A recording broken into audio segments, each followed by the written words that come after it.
Tranquility. Roger, Tranquility. We copy you on the ground. New possibilities are opening up for scientific cooperation between countries. 2, 1, 0. Liftoff. Americans return to space as Discovery clears the tower. Discovery, go and throttle up. Discovery, Roger. Go for deploy. Thanks, David, and to everybody in the shuttle program. The crew is go for launch. Roger. Nice to be in orbit. We have followed in their footsteps to get us where we are today.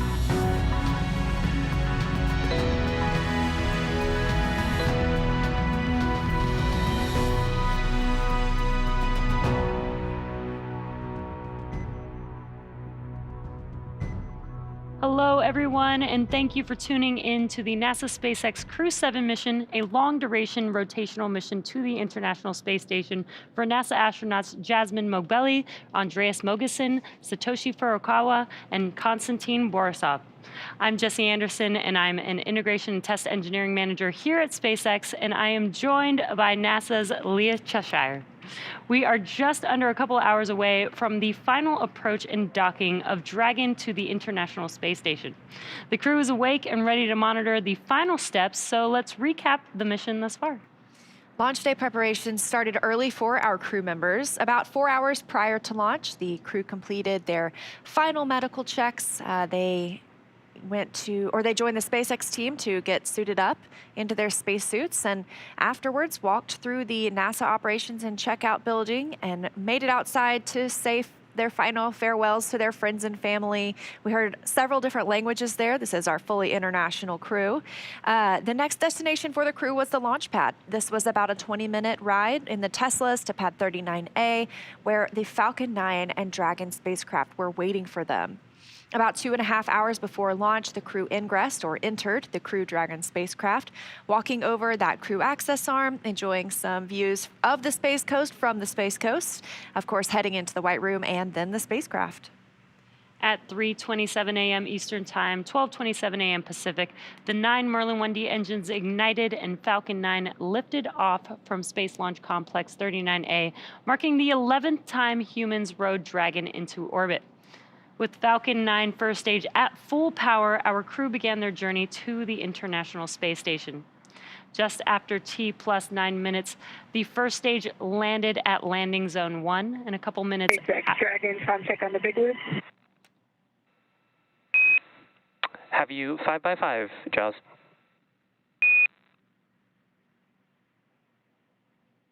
I have you the same. Houston, Dragon, check on the big loop. Loud and clear, Jaws. How me? I have you the same. Station, Dragon on the big loop, check. Dragon, station has you loud and clear. How me? Dragon has you loud and clear as well. Jaws, tally ho, you guys are looking good. Great to hear your voice. You as well. We had a nice view of you with the moon earlier today. That sounds amazing. I love it. Love to hear that. So that was a lot of different voices, and you heard the term the big loop. So the big loop is up. That means this is a communication path from the ground to Dragon and the International Space Station and Hawthorne and Mission Control Houston. So everybody can talk on the same loop at this point. We will be entering integrated operations pretty soon. So you'll be hearing a lot of different voices from teams across, of course, here in Hawthorne as well as Houston, and then our space station and Dragon crew members as well. So back to liftoff last night, about 50 minutes after launch at 1:15 a.m. Pacific, Dragon executed the phase burn. This is the first of 5 major burns required to raise Dragon's orbit and position it for approach to the International Space Station. Dragon raised its orbit using the Draco thrusters over the last several hours as it chased down the space station.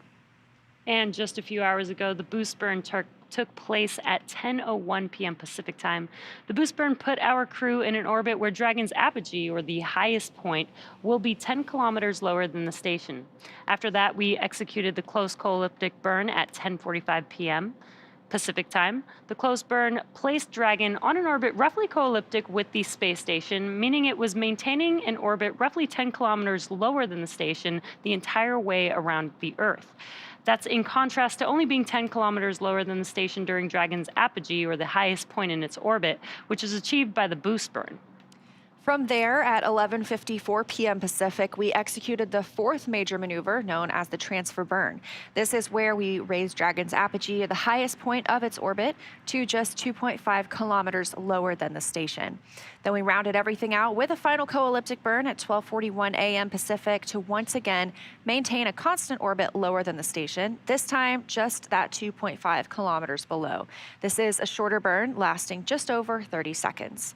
So now we are getting into the approach initiation and final stages of Dragon's rendezvous with the space station. This is also when we start those integrated operations between the Dragon control team here in Hawthorne and the space station flight controllers in Mission Control Houston. You've got them both right there. These teams will transition to the integrated operations about 45 minutes prior to approach initiation. During the approach, SpaceX flight controllers will work in tandem with NASA team in Houston to maneuver Dragon Endurance to the proper attitude and initialize the navigation sensors used for the methodological approach to station. They'll also activate and test out a number of systems on Dragon, including bidirectional communications with the station using the C2V2 system. C2V2 stands for Common Communications for Visiting Vehicles. It sets up a data stream from Dragon to the station, giving another path for Dragon telemetry to come to the ground and giving an additional command capability to astronauts aboard the station. At about 4:29 a.m. Pacific, the Draco thrusters on Dragon will fire for the approach initiation burn when Dragon is about 2.5 kilometers below the station and just about 7 kilometers behind it. This will swing Dragon up until it's about a quarter mile, it's around 400 meters, directly below the station. This maneuver will also move Dragon inside one of two checkpoints around the station that requires a set of go-no-go poles with the different control teams. The first checkpoint is called the approach ellipsoid. You might hear it called the AE. This is an imaginary shape. It measures 4 kilometers by 2 kilometers by 2 kilometers. It's essentially a large three-dimensional oval. Before Dragon is given permission to move inside the approach ellipsoid, the capsule is configured on what we call a 24-hour safe trajectory. So this means that if for some reason Dragon lost control to its thrusters, it would be at least 24 hours before its trajectory would move inside the approach ellipsoid. The NASA and SpaceX teams will do a go-no-go poll to move Dragon inside the keep-out sphere, another checkpoint that consists of an imaginary sphere around the station with a radius of 200 meters. Flight controllers use this to monitor all arriving and departing vehicles. This is another chance to confirm all of the guidance, navigation, and control systems are working correctly on Dragon before moving closer to station. It carries a similar requirement on the orbital trajectory that if Dragon were to somehow lose control of its thrusters, it and the space station would be safe for 4 orbits, or about 6 hours, rather than the 24 hours required to enter the approach ellipsoid. Once Dragon arrives at 400 meters below station, it will be at what is known as waypoint 0 and will be the first checkpoint during our approach.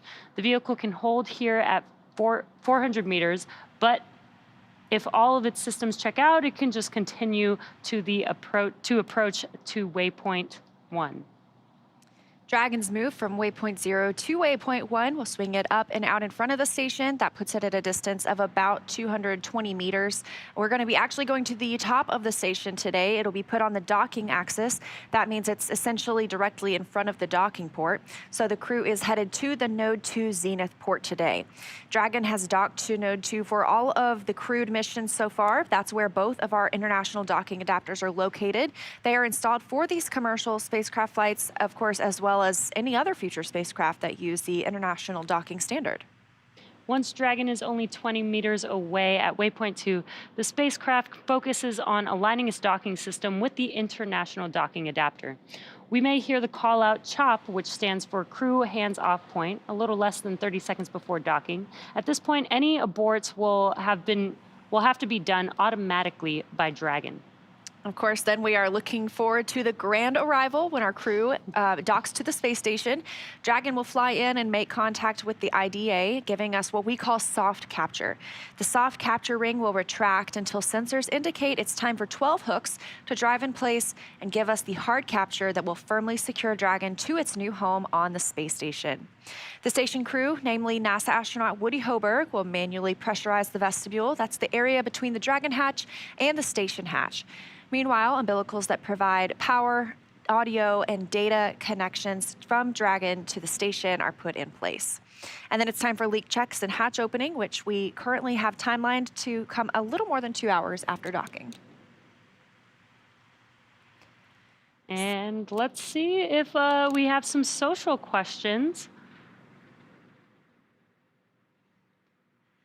So it looks like this one came in after launch. Do they have to sit like that for 30 hours? Or is there a space for them to move around? So after launch, you know, the crew does have their off-duty time period. They have the opportunity to get out of their suits and their seats. I think they're able to stow their footrests, and that gives them a little more space as well. So they're able to, of course, take in the views. I'm sure they've been doing that a lot too. Oh yeah, I bet they have. And they're really only required to be inside of their seats for ascent, for any burns that are happening on the vehicle as it approaches the ISS, and then also when they return back down to Earth. Other than that, they can kind of enjoy the space inside of Dragon. Sounds like a dream. And we are taking these questions with the hashtag #AskNASA. So if you are on X, just use that hashtag. All the way through docking.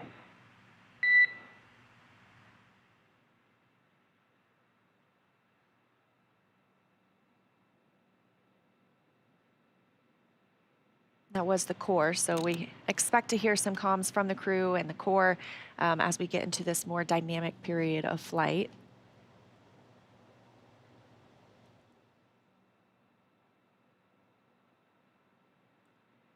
All right, let's check out another question on X.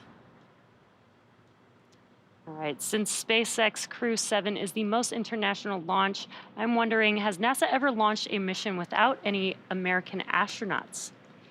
That's a very interesting question. Yeah, that is an interesting question. And I think one thing that is related to this is our new commercial low Earth orbit program at NASA. You know, we've seen 2 missions with Axiom and SpaceX launch together now. Those do launch from Kennedy Space Center, and they have a former NASA astronaut as the commander, but those are fully considered private, or they have astronauts from other governments. So it's not necessarily a NASA mission. It's not necessarily NASA astronauts on board. But that is happening, and that is kind of paving the way for the future of spaceflight, where we have a low Earth orbit economy. Right, and here's on your screen our international crew. We do have Jasmine Mogbelli as the commander, pilot Andreas Mogeson, Satoshi Furukawa as a mission specialist on this flight, as well as Konstantin Borisov. And we are coming up on AI burn pretty shortly, I think just about a minute away.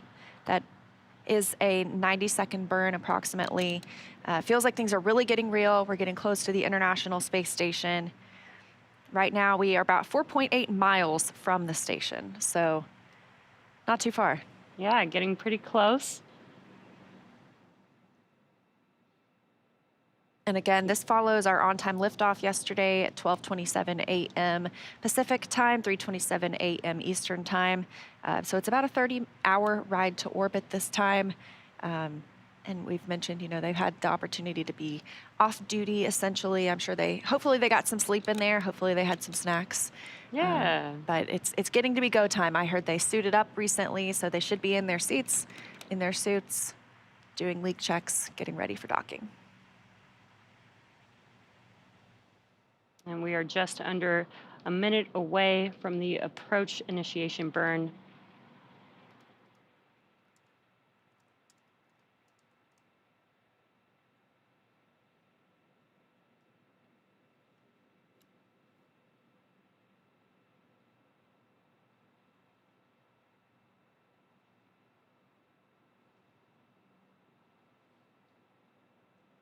And as we wait for that burn, what you're seeing on your screen is Mission Control Hawthorne.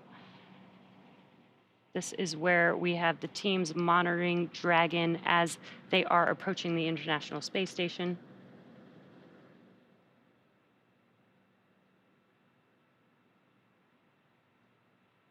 And of course, this approach initiation burn, we're using the Draco thrusters on Dragon. This is going to bring Dragon up about 400 meters below the station. So we'll be getting pretty close, hopefully getting some views of Dragon from the station and of station from Dragon. And we just heard that the AI burn has begun. We will probably also hear that call to the crew as well, potentially once it's completed, but it is about a 90-second burn.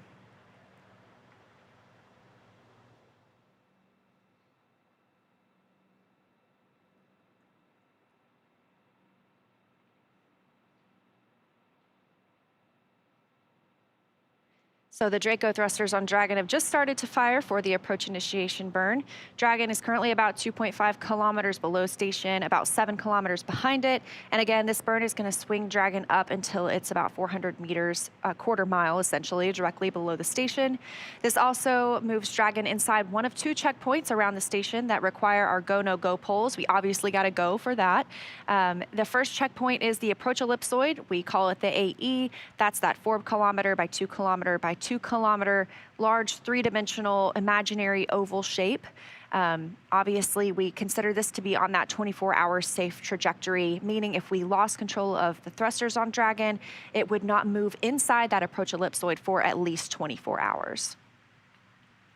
And again, we are waiting for just the confirmation that the approach initiation burn has concluded. Dragon does have the ability to perform a mid-course maneuver about halfway through the journey to waypoint 0 to ensure the Dragon... And Dragon SpaceX on the big loop, we had a nominal approach initiation burn. If desired, you can review your impulsive retreat cue cards. SpaceX Dragon copies on the big loop and reference cue cards have been reviewed. And Dragon SpaceX on Dragon to ground, just wanted to confirm that we will not be swapping a LiO cartridge as you previously asked. We'll remain on this cartridge all the way through docking. How copy? Dragon copies will stay on this cartridge.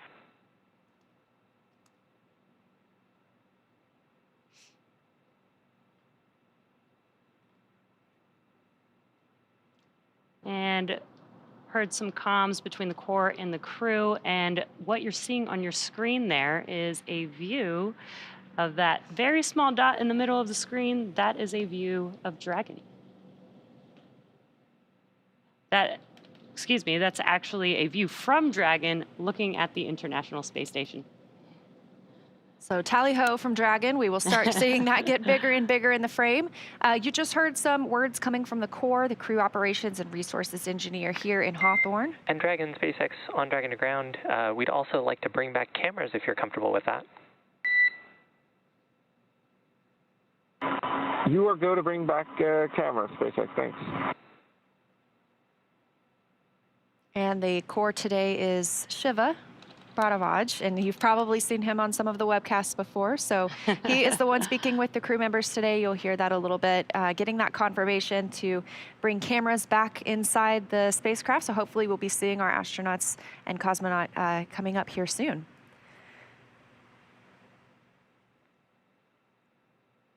SpaceX Dragon on the big loop, successful intercom check.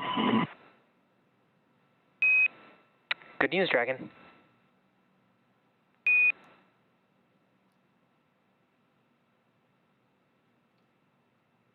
And you can see on your screen some first views of seeing inside of Dragon. You can see the crew. And again, that is the International Space Station that you can see on the screen there. One thing I love about the International Space Station is it is about the size of a football field from end zone to end zone, and you can see that with your naked eye. So if you check out spotthestation.nasa.gov, you can put in your location and track when the space station is flying over your area. It'll tell you when to look up and look outside, what direction it'll be coming from. And it's pretty amazing to be able to see our humans from Earth living in space. And back inside the Dragon capsule, we have everyone in their suits and seats. Looks like they are fully suiting up now, putting those gloves on, as well as we have a view of those crew access panels, those displays in front of them, pilot and the commander there in the center.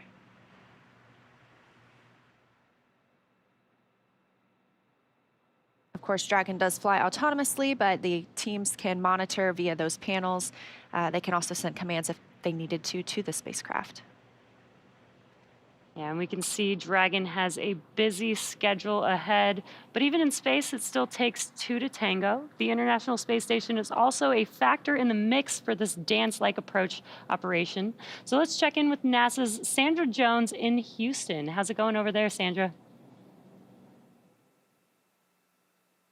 Hey, Leah, good morning and welcome to the International Space Station Flight Control Room at the Johnson Space Center in Houston, Texas. We are gearing up for this morning's docking and looking forward to having Crew-7 on board Space Station here soon. But before the crew can come aboard, Endurance will complete its docking. 4.010, suit donning and audio configuration is complete. And on the big loop, SpaceX copies, and you are go to begin 4.011 for suit leak check.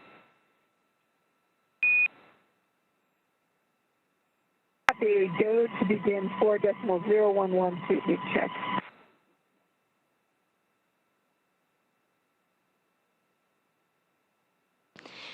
And those words up to Jasmine Mogbelli, the SpaceX Endurance commander.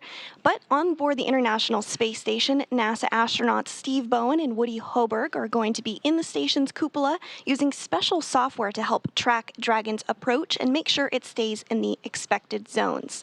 Once Dragon is docked, Hoberg will be primed to start hatch opening operations, and he'll start by opening the large hatch on Node 2 Zenith, giving him access into the pressurized mating adapter. Then the crew will have to pressurize the vestibule, which is the small space between hatches on Dragon and Space Station. Because this was exposed to vacuum prior to docking, the crew will need to fill it with air and make sure its pressure is nearly equal with the atmospheric pressure on Dragon and the Space Station. Hoberg will then use a small valve on the station's hatch to slowly introduce air into the station's vestibule. Flight controllers here in Houston will monitor and verify the pressure readings to make sure that everything is leak-free before we get ready to open up the hatches. Here in Mission Control, NASA Flight Director Judd Freeling is leading the team for Dragon's approach and docking today. And to their right is our Capcom today, Amy Dill, who will be communicating with the crew aboard Space Station. Now, as you may know, right now there are 7 astronauts aboard the space station, but of course that number will jump up to 11 once Crew-7 arrives on board. So again, we're excited to get our Crew-7 astronauts aboard to work on handover and orientation with the Crew-6 astronauts before they depart Space Station. But for now, that's the latest from here in Mission Control, so back over to Hawthorne. Thanks, Sandra. So while we wait for our next milestone, let's take a moment to meet our crew.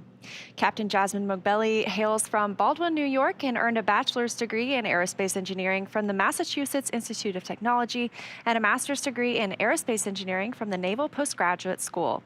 She also graduated with honors from the U.S. Naval Test Pilot School, and as an AH-1W Super Cobra pilot and Marine Corps test pilot, she has flown more than 150 missions, accruing 2,000 hours of flight time in more than 25 different aircraft. At the time of her selection as an astronaut, Mogbelli was testing H-1 helicopters and serving as the Quality Assurance and Avionics Officer for VMX-1. She is also the proud mom of twin girls. They were really sweet the other night in their SpaceX replica suits when they said farewell. Loved it. So cute.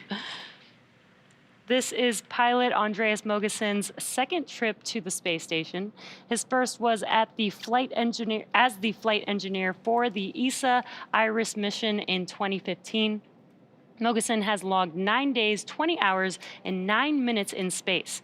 He was born in Copenhagen, Denmark, and graduated with an international baccalaureate from the Copenhagen International School, a master's degree in aeronautical engineering from Imperial College London, and a doctorate in aerospace engineering from the University of Texas at Austin. In 2015, Mogensen became the first Danish person to go to space, and currently... Dragon on the big loop, ready to pressurize. And Dragon, SpaceX on the big loop, you are go to initiate suit leak check. And we do not show that the cameras are internal.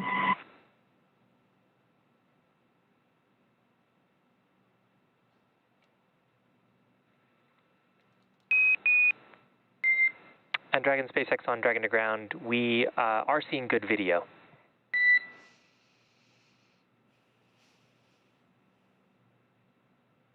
Yeah, Dragon copies. And some comms confirming that the crew is go for leak checks. Now, currently, he is serving, Andreas Mogensen is serving as the European Astronaut Liaison Officer to NASA's Johnson Space Center in Houston. Next up, we have mission specialist Satoshi Furukawa. His interest in space began when he was 5 years old and saw the Apollo 11 moon landing on TV. It's just amazing to me. He was also a fan of the Japanese TV space hero Ultra 7, and his professional career began as a medical doctor. But after seeing a news report about Japan auditioning for new astronauts to do science experiments on the space station, he decided to apply. And he was selected by the National Space Development Agency of Japan to be an astronaut candidate in 1999. His first mission to the International Space Station was as a flight engineer for Expedition 28 and 29 that launched from the Baikonur Cosmodrome in June 2011. Mission specialist Konstantin Borisov was selected to be a cosmonaut in 2018, and this will be his first trip to space. He has a Bachelor of Economics from the Russian Academy of Economics, a Master's of Science and Operations Research and Systems Analysis from Warwick University in Coventry, UK, and a Master's in Aircraft Life Support Systems from the Moscow Aviation Institute. He has worked for companies such as Volvo and the Boston Consulting Group. He is also an experienced free diving instructor, an international free diving judge, and the co-owner of Aquilibrium Free Diving School. So that is our very international crew.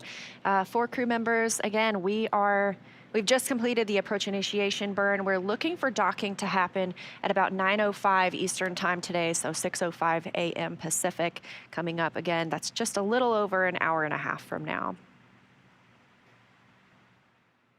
This view on the right of your screen is Mission Control here in Hawthorne. That is where Dragon spacecraft itself is being commanded. We just heard from Sandra Jones in Houston, in Mission Control Houston, where the International Space Station is being commanded.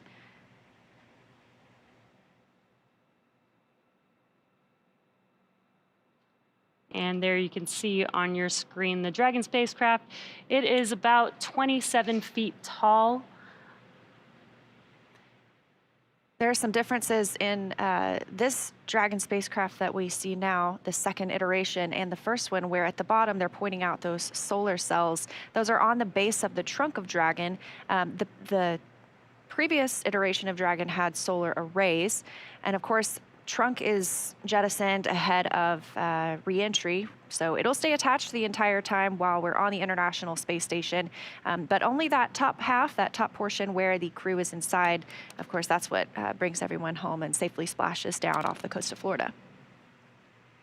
And we expect to see that happen in just about a week with our Crew-6 crew members currently living on the International Space Station. They arrived about 6 months ago. Dragon, we show 4 good suit leak checks.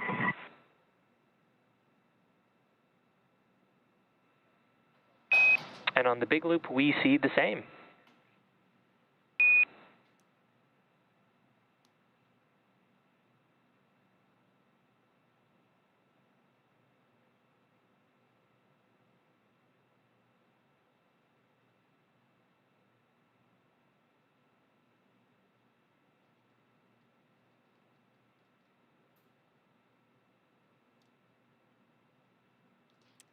And we just heard confirmation of 4 good suit leak checks, so that's great news.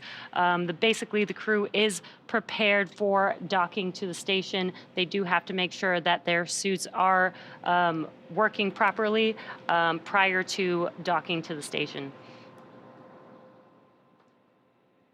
So taking a look here at the suits themselves, these are custom fitted for each crew member. A 3D printed helmet accompanies the spacesuit. These are pretty sleek. They are used for dynamic portions of the mission. That's why they're able to get out of them during the free flight portion. So again, they're suited up. We've had those leak checks. They're able to get air conditioning as well as communications through these suits. There's a hookup on the side of their seat with which they would plug into that keeps them cool, keeps them comfortable on the flight.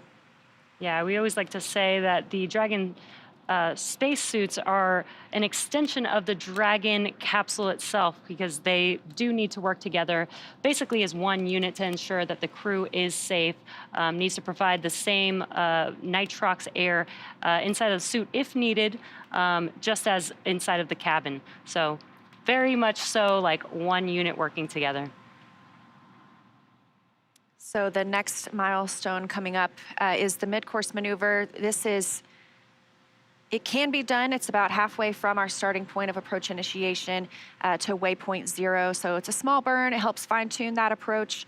We're targeting, of course, that precise 400 meters directly below the station. And that's what the approach initiation burn did for us, was bring us up to that 400-meter point. Of course, we are still en route to that point, but we also passed through waypoint 0 on the way.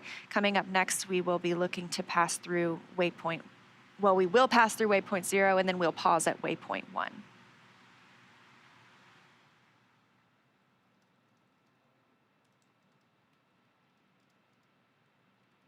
And there you can see that maneuver there as the space station will move upwards into waypoint 1. And you can see on your screen the graphic says the keep out sphere. This is an imaginary sphere, but basically it's a 3D sphere where the vehicle has a few checkpoints in order to make its way to the International Space Station. These are checkpoints that enable to make sure that everything is safe as the vehicle approaches and docks with the International Space Station. And of course, today we've talked about we are docking to the Zenith port. This is the space-facing port on the International Space Station. That's really the easiest way to say it because there necessarily isn't an up or down in space. And Dragon Endurance today is joining Dragon Endeavour, which is docked to the forwardmost port of the International Space Station, both on Node 2. So hopefully we get some interesting pictures of both Dragons docked together. Again, we do this so that the crews have time for a handover period. They're able to, pass on what they've learned, pass on anything throughout the flight before Crew 6 heads home themselves. And this is a very cool graphic. You can kind of see exactly where Dragon is relative to the space station. And basically, Dragon is trying to align itself with the International Space Station into the same orbit. And also a cool thing that you can also see in this graphic is where the Hubble Space Telescope is relative to both the Dragon spacecraft and the International Space Station, which are both in low Earth orbit.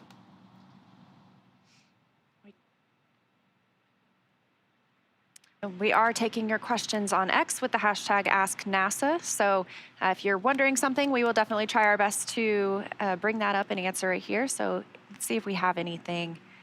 Are there health monitors that continuously check astronauts' vitals during preparation and flight? If so, what happens if it's noticeable that one of them is uncomfortable? So when they're in their suits, they do have the ability to monitor their health and their vitals and things like that here on the ground. But when they're not in their suits, they don't have that availability, and they don't necessarily always need to. The crew can always report how they're feeling as well. We also have something similar in our suits on a spacewalk. So the flight surgeon is able to monitor on the ground, kind of the consumables is what we call it. So the amount of oxygen or the temperature of the astronaut. And so they can recommend things like maybe let's pause here or,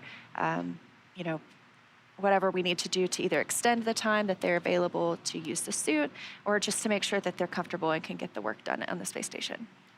Yeah, very cool.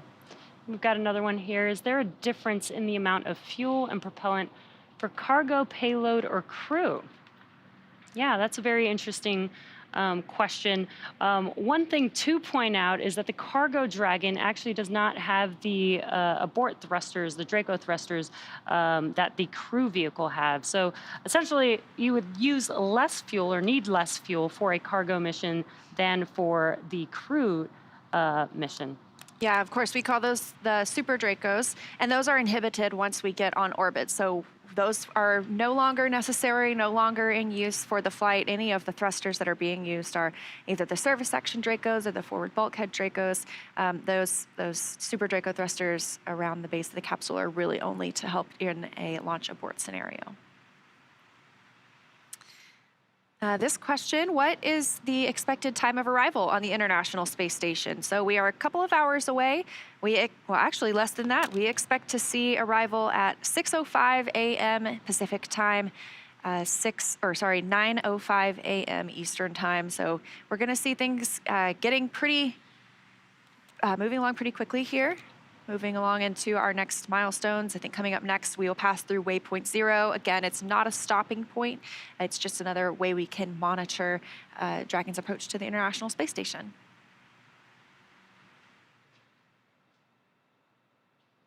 And we've got one more question here. What science are we expecting from Crew-7, and what impact is it going to have in future interstellar travel? I don't know about future interstellar travel necessarily, but of course, I love the opportunity to talk about the science here. There are several investigations going up that Crew-7 will work on. Some of the designers of spacecraft and spacesuits to support the exploration of other planets, they are considering the possibility that humans carry microbes to like bacteria, anything like that, to those locations. So for the ISS external microorganisms mission, the astronauts are going to go on a spacewalk and swab the outside of the space station to determine if the space station releases microorganisms through the life support system vents, and if anything could live out there in the vacuum of space. So I think that one is really interesting. Yeah, that would be very interesting to know.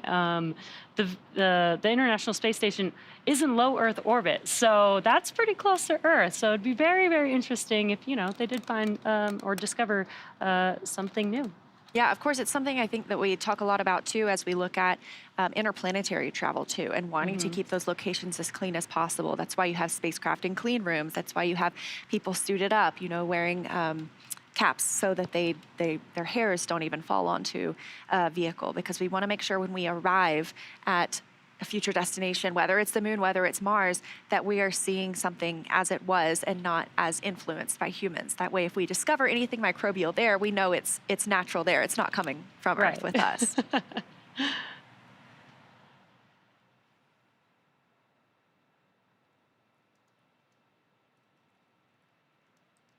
Now on your screen, on the left-hand side is Mission Control Hawthorne. This is the team that's actually monitoring Dragon, and they monitor Dragon from liftoff all the way to the crew arriving at the International Space Station, as well as when the crew returns back home all the way through splashdown. That mission control room in Hawthorne, that's the team that is monitoring Dragon and the crew throughout the entire mission.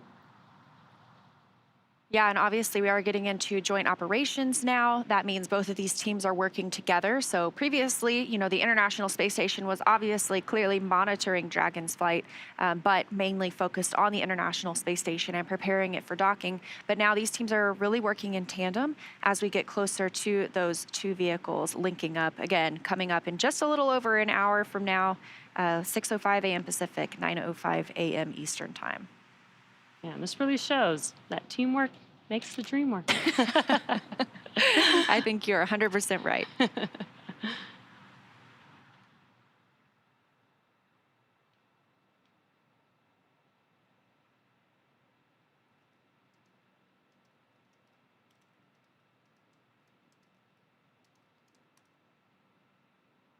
So we were talking a little bit about the science that Crew-7 will be working on. Of course, the International Space Station has been in orbit almost or been constantly inhabited for almost 23 years now. So there have been thousands, I would think, I know hundreds, definitely over 1,000 scientific experiments going on the International Space Station. Another one of these looks at the microgravity and artificial day and night cycles on the International Space Station. So obviously, here on Earth, we have our circadian rhythm that helps us regulate when it's day, when it's nighttime. Sometimes we wake up in the middle of the night to cover a crew mission to the International Space Station. But the microgravity and those artificial day and night cycles, they can affect the astronauts. They change the daily rhythm, change their sleep pattern. That can affect their health, their well-being, any cognitive performance. So there is an investigation from the European Space Agency, ESA. It's called Sleep in Orbit, and that'll look at the physiological differences between sleep on Earth and in space. They're going to use an EEG device. It'll measure the brain activity of the astronauts during sleep, help analyze that down on the ground. So really interesting. Yeah, that does sound very interesting, especially when the International Space Station sees about 16 orbits a day. I can't imagine, what that does to the human body or the human mind when typically, you associate daytime with sunlight and nighttime with darkness. Right. And you're kind of getting that fluctuation throughout the entire day. So I wonder how that kind of changes somebody's body when they're there for, 6 months or more. And tally-ho on Dragon from the International Space Station. You can see that little blinking light. That is our Crew-7, crew of 4, getting closer and closer to the International Space Station. Of course, we did have our approach initiation burn. We are standing by. We may see a mid-course maneuver. This is an optional burn just to help fine-tune that approach to the International Space Station. We will pass through waypoint 0, and then waypoint 1, we'll do that brief pause. I'm pulling up my data right now. Let's see. We are just about a mile from the International Space Station. So if you've ever run a mile before, you can run between Dragon and the space station. That's how close they are. Of course, it is a very slow and steady approach at this point when you have 2 spacecraft, getting ready to connect. It's very fine-tuned. And I just did get confirmation the mid-course maneuver is underway. This will be a short burn. Again, just fine-tuning, making sure we put Dragon exactly where we want it before it docks to the zenith or the space-facing port on the International Space Station. And kind of going back to what you see on your screen, much like a ship has starboard and port to that green and red light to see the orientation. Dragon and these spacecraft also have that same green and red light so that you can tell what the orientation of the vehicle is in. So we have, again, conducted the approach initiation burn. We are in the mid-course maneuver right now. Again, very short burn just to confirm and make sure we're exactly where we want to be on Dragon. Soon we should be able to see some views of the International Space Station from Dragon as well. Now we are docking to the zenith port today, the space-facing port. We may not have views at the time of docking. That is because when we send signals from the cameras, we don't want it to bounce back off of Dragon. That can damage the cameras themselves. So we may not have views during that point as it prepares to dock, at least not from the closest camera, but we will have confirmation. And Dragon SpaceX on the big loop, we had a nominal mid-course correction and the trajectory has converged on waypoint 0. Expect waypoint 0 arrival at 1217 Zulu. SpaceX, Dragon copies all, and copy 1217. Great news. We had confirmation that the mid-course maneuver is complete and that we are on track to waypoint 0 at the 5:17 a.m. Pacific time timestamp there, which is just about 18 minutes from now. And of course, they could hold at waypoint 0 if they wanted to, but we don't have anything that's tracking for us to do that at this time. They'll be able to move right through waypoint 1. I believe that's about 220 meters from the station. And these pauses are built in so that we can continue to check the systems on Dragon as well as on the International Space Station side. Just make sure everyone is still performing optimally before we get into this delicate dance, as we've called it before. And like we were just talking about, you know, we see liftoff happen so fast. The crew is traveling very quickly, you know, catching up to the International Space Station. Some of these burns last quite a long time, but as we get closer and closer, you know, it is much slower, much more paced as we get into the approach ellipsoid, the keep out sphere, just bringing these two spacecraft closer together and making sure that we are very careful as we bring them together in space.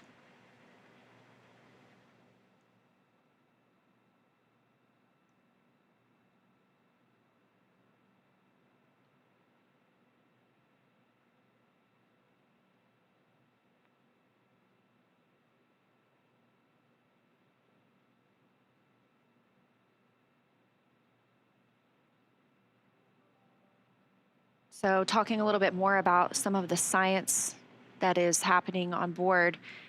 For longer journeys to the moon and Mars, we've talked a little bit about this. You know, the International Space Station is such an amazing test bed for us to conduct scientific research, you know, experiments themselves, but also on human bodies. So as we think about those missions, the scientists are looking at how this extended time in space affects the human body, because of course we know missions to Mars are going to be longer than these 6-month mission durations to the International Space Station. So astronauts on these missions of various length can participate in an integrated set of studies that monitor their health before, during, and after the missions. These are 14 experiments. They are collectively called the Complement of Integrated Protocols for Human Exploration Research. To shorten that, we just call it CIPHER. These collect multiple physiological and psychological measures of the human response to time and space. So these results could play a pivotal role in ensuring the safety, the health, the success of astronauts on deep space exploration missions, which of course is our next big goal. Right, like we've sent humans, you know, hundreds of thousands of miles away, but on interplanetary missions, they're going to be going potentially millions of miles away, right? And we would like to know, you know, maybe how these long duration missions affect the body, so that we can understand how the body will react, you know, in a longer period of time, maybe longer than 6 months. It could be months, it could be years. And, you know, we do have NASA astronaut Frank Rubio on board, who will, when he comes home, hold the record for the longest amount of time in space. I believe it's 371 days. So over a year in space for an American astronaut. That'll be the new record. He is still on board. We expect to see him come home next month. So I know he must be looking forward to his return to Earth. Now, our next milestone is we expect waypoint 0 arrival. Again, that'll be at about 5:17 a.m. Pacific time, so about 15 minutes from now.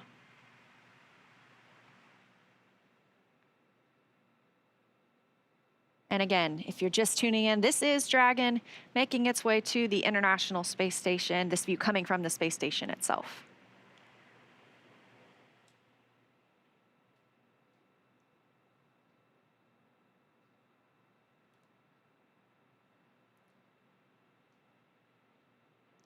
And again, we are taking your questions on X with the hashtag AskNASA. See if we have some questions here. How long was the prep for this mission overall? Ooh, that's a great question. Yeah, so, you know, a lot of these crew members have been assigned to this mission for probably over a year-ish, but they've been astronauts for longer, or a cosmonaut for longer. You know, we know Satoshi Furukawa was selected as an astronaut in 1999. So upon selection, you really start your prep for your missions, even though you don't necessarily know what mission you'll be on at that time. But you start things immediately, like training how to use the systems on the International Space Station, how to perform maintenance, how to do spacewalks. So your training really starts the day you become an astronaut candidate. However, training for this mission gets a little more intense when they are assigned, and when they can come here to Hawthorne and start training with the teams here, as well as training specific, you know, experiments they might conduct on the International Space Station. Right. It's not just training for the liftoff and launch to the International Space Station, but it's all the training that includes, flying, potentially flying Dragon if needed, performing the science experiments on the International Space Station. Sometimes the astronauts actually have to go and help, build or rebuild or maintenance parts of the International Space Station, so they'll need training on that as well. So it's a pretty dynamic training program for these astronauts.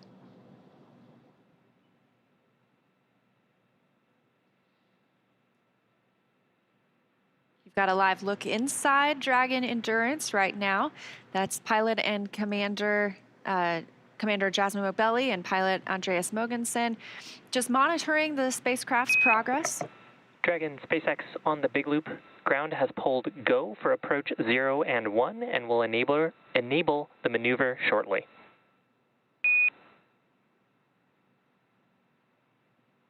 SpaceX Dragon copies, go for approach 0 and 1. And those words confirming that we are good to continue the approach to the International Space Station, and we'll pass through waypoint 0. Again, we expect that waypoint 0 mark to come at about 5:17 a.m. Pacific, so about 12 minutes from now. Again, they will not pause there. They will go to pass through to waypoint 1. That's about 220 meters away from the International Space Station. This view again from inside Dragon, crew monitoring as Dragon flies autonomously to the International Space Station, continuing to get closer and closer. That approach initiation burn brought us up about 400 meters directly below the station. We are now about 686 meters from the station, or about 0.4 miles. So getting closer and closer, again, looking for docking at 9:05 a.m. Eastern, 6:05 a.m. Pacific, so almost exactly an hour from now. And we did see views of the International Space Station before, which looked like a tiny little dot, and now we are getting so close that you can really see the International Space Station there, and that's on your left-hand screen. And looking from the International Space Station to Dragon on your right-hand screen, getting a really cool view of Dragon. And you see that glow. That is the spacecraft are both going into an orbital daytime. So we've talked about how the at orbital velocity, you're orbiting the Earth at 17,500 miles per hour. You see a sunrise or a sunset every 45 minutes. So they're going into that sunrise period. That's why you saw that glow, that blooming on the camera. They will be there again for about 45 minutes. It does look like we may dock just as we get into an orbital nighttime. But again, this view on your right-hand side of the screen, the Dragon capsule itself, and then its destination on the left, the International Space Station. Both have eyes on each other, and we are in the big loop, as we talked about earlier, meaning they can all communicate on the same communication network. And we did get a go for approaching waypoint 0 as well as waypoint 1. We're just about 10 minutes away from the expected time of arrival at waypoint 0. And again, this is just a checkpoint. They do not need to stop. They can continue to pass through waypoint 0 and move to waypoint 1, which will swing it up and out in front of the space station. And it'll pause at a distance of approximately 220 meters away from the station. Now, right now, as we speak, the International Space Station has just started flying over the state of Washington. It's about to fly directly over Seattle. So if you're in the area, it is about to cross over into Canada as well. So if you're in that area near that border, go outside, maybe look up. You can always check out spotthestation.nasa.gov to see when it'll fly over you. But it is going to pass over the continental U.S. Right now. It's flying right over the state of Washington. So I'm sure if they looked down right now, would have beautiful views of the mountain ranges there. It'll be south of Calgary here pretty shortly. And as you mentioned earlier, you don't need a telescope to see the International Space Station. You can actually see it with the naked eye. It's about the size of a football field and big enough for you to walk outside and be able to see it pass by. And I know they can't see me, but I always wave. Hey, you never know.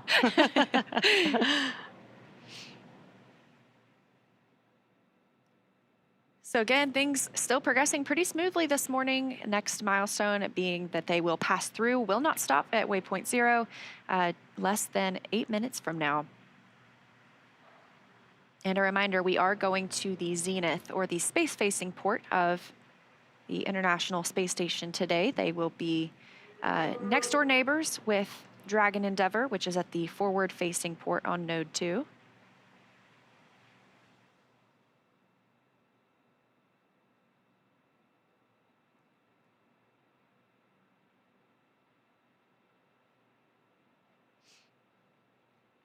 And right now on the International Space Station, we have 7 crew members. So we are going to have 11 people living and working on the orbiting laboratory for the next several days. We'll start looking at an undocking timeline and a splashdown date for Crew-6 pretty soon. But we want to make sure they get that handover time. So right now, again, 7 people living on the space station. Right now, it looks like 4 of them are having their midday meal. So on the space station, they use Greenwich Mean Time. It's just a little bit after noon there, about 12:10 p.m. A few of them are eating. Again, this is a weekend day, so technically, sometimes if there's not operations going on, they do get time off on the weekends. They're able to relax, talk to family members. Right now, several of them are eating, and then Woody Hoberg will step into the Dragon approach monitoring. He will also work on pressurizing the vestibule once we are docked.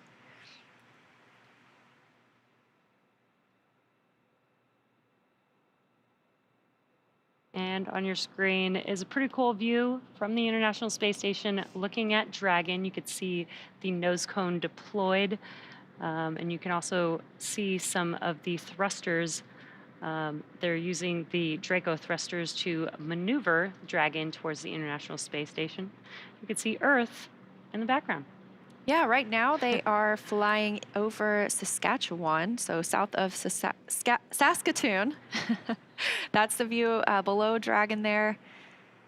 And then Dragon's view of the International Space Station. So if you're in that area, go take a look up. You might spot our crew members.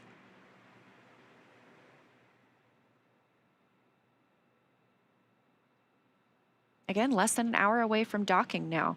It will bring that crew up to 7 people. And we are about 5 minutes from reaching waypoint 0. Expected time is 5:17 a.m. Pacific time.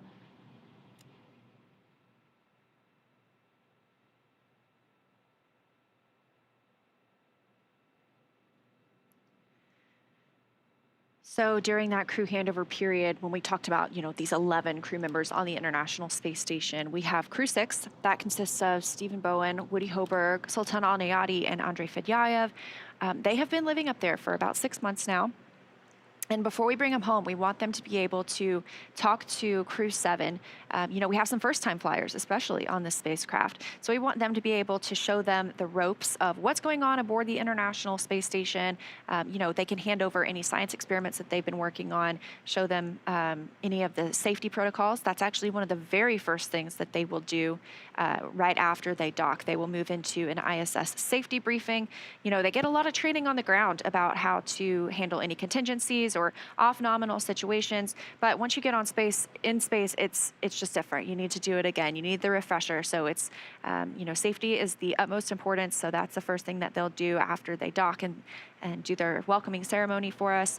But that crew handover period, it gives a nice buffer for these team members to be able to share what's been happening on the International Space Station over the last 6 months with this crew who has just arrived.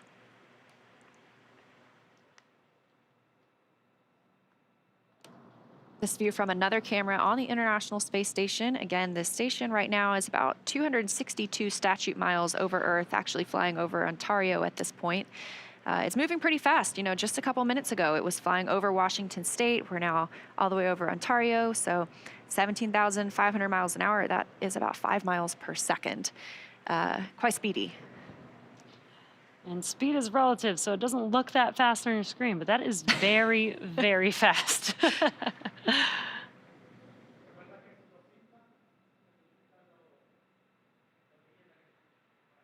We are just a few minutes now from passing through waypoint 0.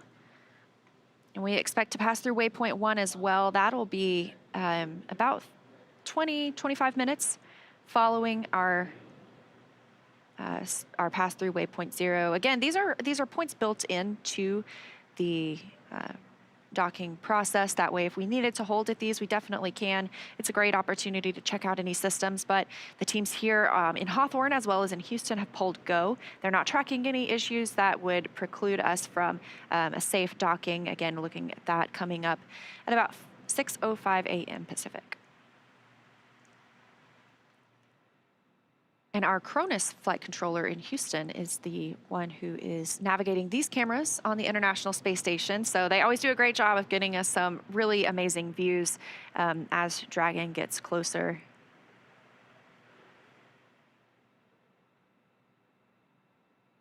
Again, just as a reminder, waypoint 0 will mean that Dragon is 400 meters directly below station, and as it maneuvers to waypoint 1, that is basically swinging the vehicle to out in front of the station. It will be approximately 220 meters away from station. And that is coming up here in just about 2 minutes from now. We're reaching waypoint 0 is coming up in about 2 minutes. Waypoint 1 puts us on the docking axis, so it pretty much lines us directly up with that corridor that the spacecraft will follow all the way in to where it docks on the zenith port of the International Space Station. There is a pause at waypoint 2. That's about 20 meters away, so that is kind of the final check of all the systems on both sides of the spacecrafts to make sure that everyone's still go for docking. We're not tracking any major issues. They can hold there for any lighting changes if they wanted to, but not always necessary. So sometimes it's a brief pause, and sometimes they just hold to make sure that everything is checking out as planned. And you did just see a view inside of the cabin of Dragon, and you saw our astronauts, our commander and pilot there, basically just monitoring. Dragon is an autonomous vehicle, so really all the crew needs to do is just monitor as they approach the station. There's really no manual driving or flying at this point. This gives you a great view with the nose cone open. That's where the docking mechanism is located. That's the hatch through which these astronauts will fly through Dragon and into the International Space Station. Of course, yesterday during launch, we saw them enter through the side hatch. They won't use that again until they splash down and are back on Earth and egress on the recovery ship. So, we just got confirmation. We have arrived at waypoint 0. We are converging trajectory on waypoint 1. So again, things continuing to move smoothly. We'll start to get a different view of the International Space Station as we're going to be going to the zenith port. So we're going to be going directly above it. We'll be looking down on the space station. So that view we have right now of the space station looking down on Dragon, it'll be flip-flopped. So Dragon will be looking down on the space station and see Earth below that. So again, we've just reached waypoint 0, which means Dragon is 400 meters directly below station. And we can see it in views now coming from the International Space Station. But coming up, Dragon will move from waypoint 0 to waypoint 1. That'll swing it up and out in front of the space station, actually directly above it, pausing at a distance of approximately 220 meters. Again, that puts us on the docking axis. That essentially means it's directly in front of the docking port. And again, we've heard teams do the go, no go polls. Everything remains go for us this morning.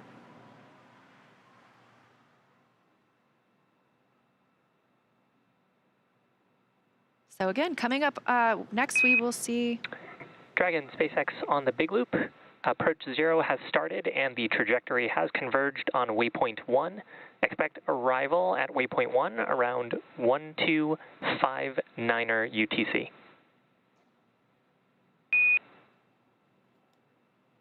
SpaceX Dragon copies on the Big Loop, arrival at waypoint 1 at 1259er.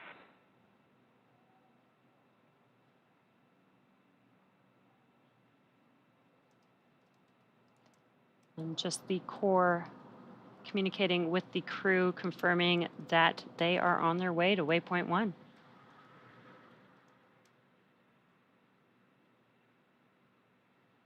Now, this maneuver from waypoint 0 to waypoint 1 is coming up in just about 30 minutes from now. So we do have some time as this maneuver happens.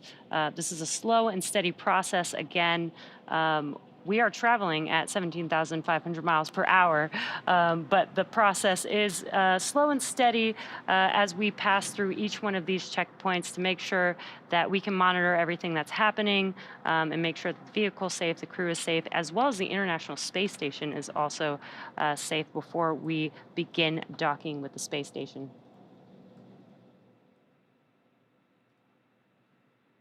We were just talking about what's underneath the nose cone. So obviously the docking port, but we also have those forward bulkhead thrusters. We use those for some of the larger burns. We also have the service section Draco thrusters. Those are positioned around the spacecraft.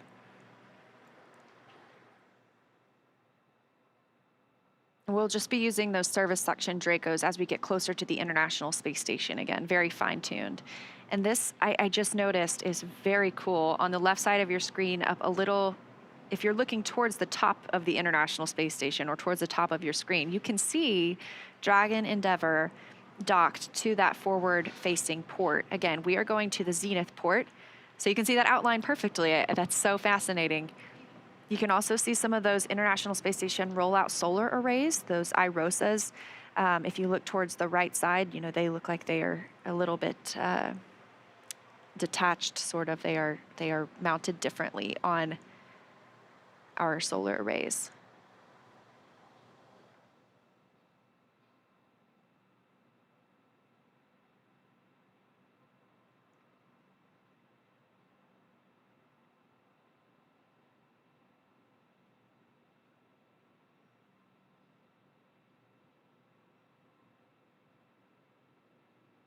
Again, we have passed through waypoint 0, heading up to waypoint 1. International Space Station looking especially beautiful this morning.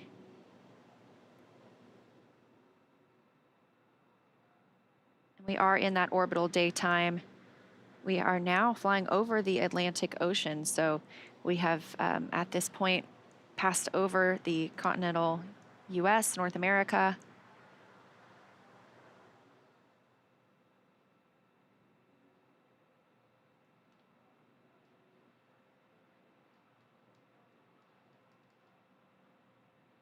And on your left-hand screen is a view inside of Dragon. On your left-hand side is Commander Jasmine Mogbelli, and on your right-hand side is the pilot for this mission, Andreas Mogensen. Again, they are just monitoring. They are able to confirm, you know, on their displays that what they see matches what we see here in Mission Control as they make their way to docking to the International Space Station.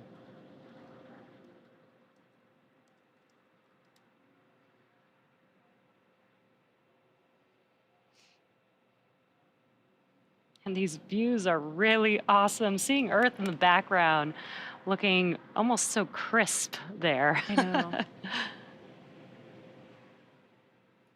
And Crew-7, once they arrive at the International Space Station, they will have these beautiful views for about 6 months, living and working, doing science and research on the International Space Station. We did get an updated docking time. It has shifted just a few minutes to the right. We're now tracking 9:08 a.m. Eastern Time.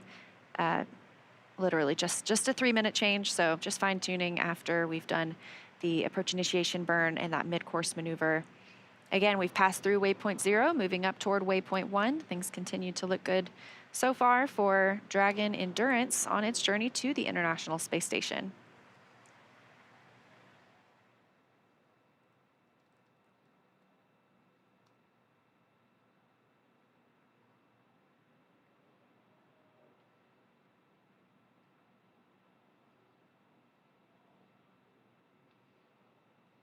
And the astronauts, the first crew to fly on a spacecraft, have the opportunity to name it.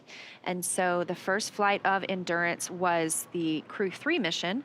It was named Endurance by the astronauts themselves. Obviously, they said it's a tribute to the tenacity of the human spirit as we push farther than ever with commercial opportunities in low Earth orbit and plans to go to the moon and Mars. So common theme.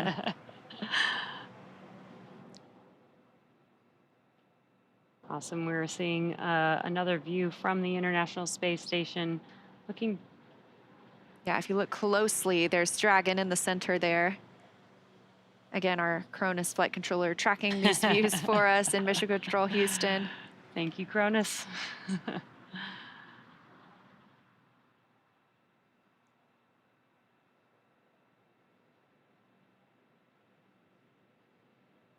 And as a reminder, as Dragon approached waypoint 0, it was directly under the International Space Station. As it moves to waypoint 1, it's actually going to swing up and align itself with the space station.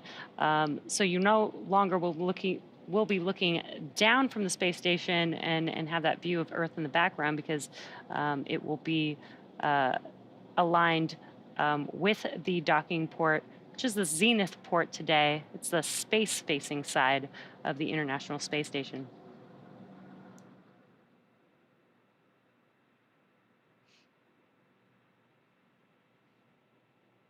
Once our astronauts arrive and our cosmonaut arrive to the International Space Station today, they will be members of Expedition 69. That will remain their designation, so they won't keep these roles, these titles that they have right now. You know, we have Jasmine Mobilli as our commander. Once she gets to the International Space Station, she will be a flight engineer. And they will remain Expedition 69 until departure of Soyuz next month. That'll be bringing Frank Rubio home. That is when we will enter Expedition 70. So their titles will change over at that point to Expedition 70 crew members.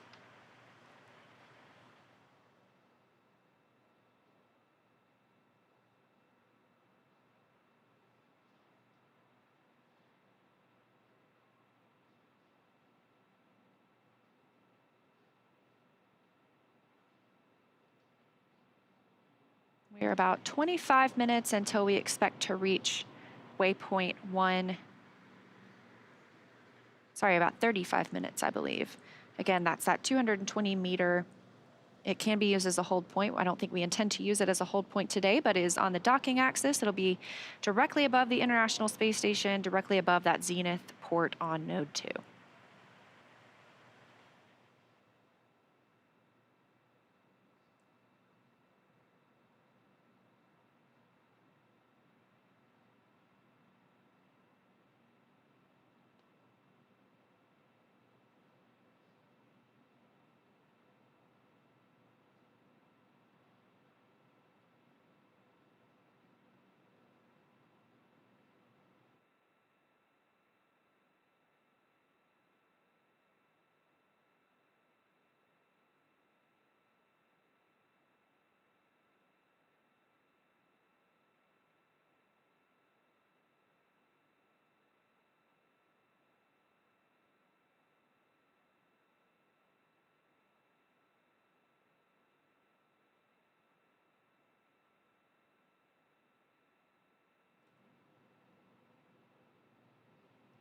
All right, and a reminder, we are taking your questions on X with the hashtag AskNASA.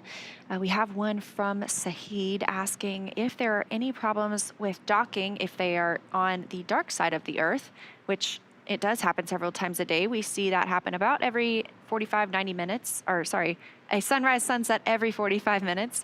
And do they face visibility issues? So Dragon is fully autonomous. It uses LiDAR to track the International Space Station and to line up with that docking port.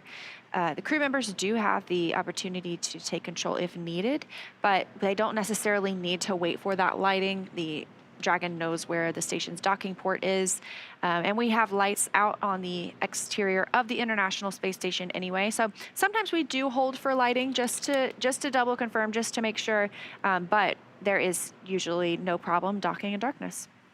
Yeah, I believe it's actually more of a problem when it's too bright.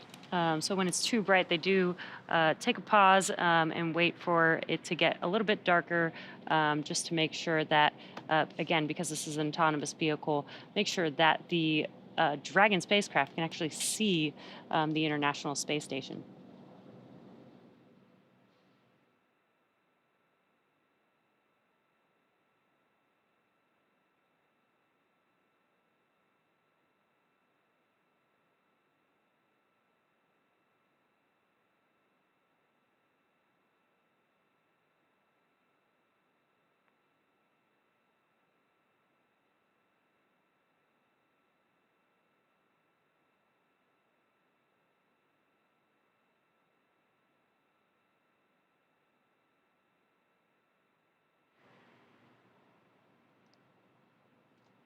And we are taking questions on X with the hashtag AskNASA. And this one is, where can I see the post-launch news conference from yesterday? And also, you're doing a good job. Good job, Thank you Leah. so much. Good job, Jesse. Thank you so much. You can find the post-launch news conference on NASA's YouTube. They did a great job breaking down the ascent and what it looks like for this rendezvous profile. So if you want to go back, take a look at NASA's YouTube, you can search for the Crew-7 post-launch news conference, and it should come right up.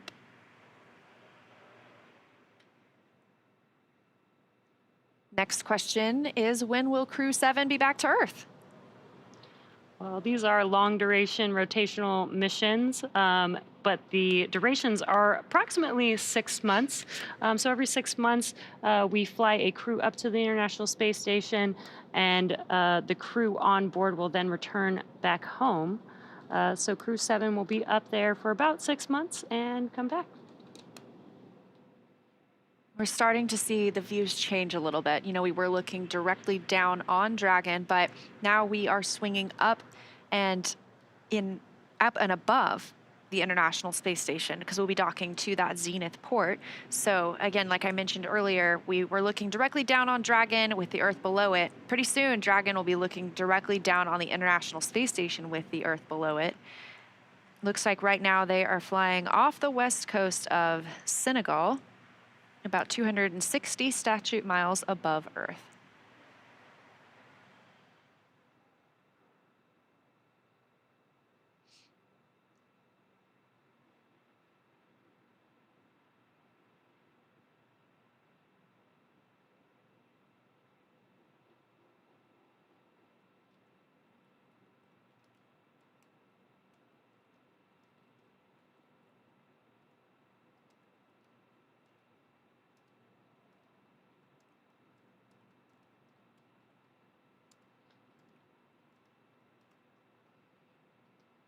And if you're just now joining us, you are tuned in to the Crew-7 mission. The crew launched last night at 12:27 a.m. Eastern Time. 12:27 a.m. Pacific Time, 3:27 a.m. Eastern Time. And now the crew is making their way to the International Space Station. We've already had a few burns. We've passed through checkpoint waypoint 0, and now the vehicle is swinging up towards waypoint 1. We are just under 25 minutes away from the expected time of arrival to waypoint 1, which will put the vehicle in line with the docking adapter on the International Space Station, and also put the vehicle directly above the International Space Station. So if you're tracking, that's an almost 30-hour ride to orbit. The crew are suited up now. They are in their seats. They have not had to do so during the flight, and we just got a really cool view of one of those Draco thrusters firing, helping us fine-tune our approach to the space station.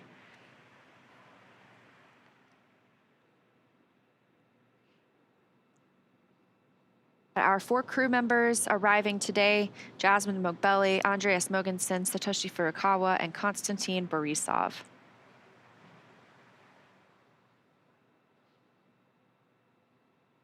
Dragon looks pretty small in this picture, but we are getting closer and closer to the International Space Station.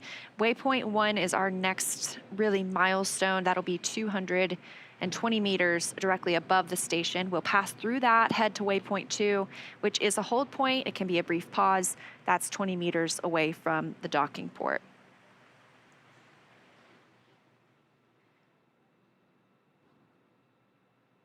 And once the astronauts arrive, they will be joining a crew of already 7 people living on the International Space Station, so bringing that total up to 11.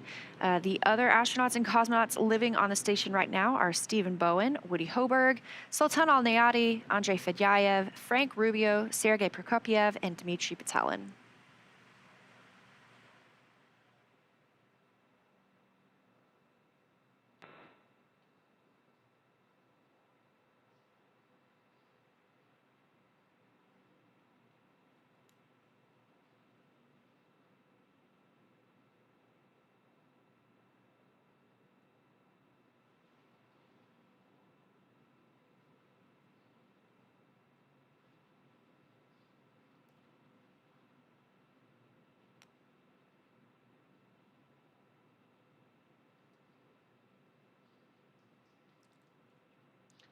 And we just had a view from the International Space Station looking at Dragon from a bit further away, and now we've got a very good close-up as Dragon gets closer and closer to the International Space Station.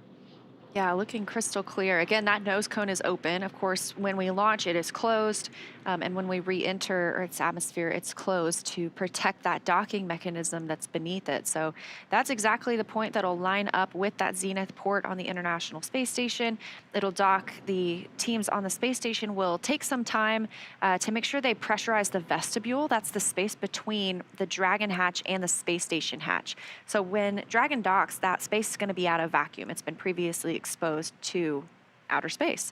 And we want to make sure that it's equalized before we open up those hatches and the crew floats in. So that is a process that takes about an hour-ish, you know, making sure that we've got all those levels equaled out before we welcome the crew aboard the space station.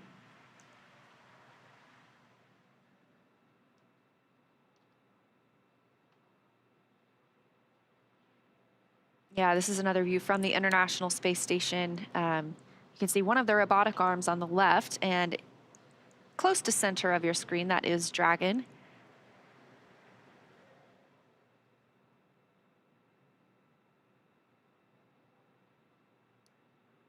And that robotic arm is attached to the Japan exposed facility, so we are able to put some of our experiments outside in the vacuum of space.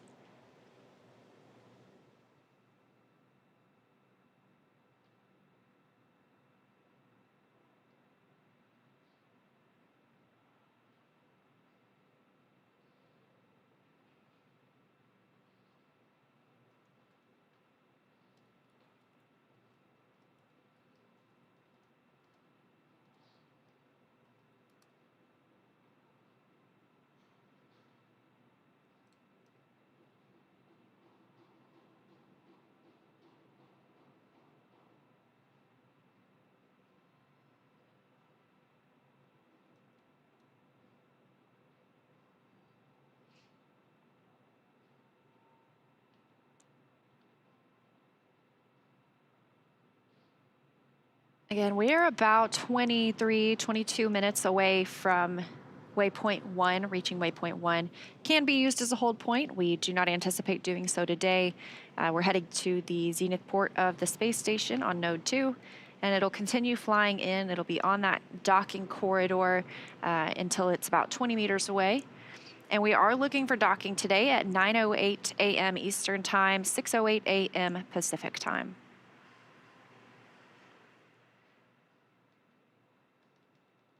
And this again is Dragon Endurance that we're looking at. It flew first on the Crew-3 mission.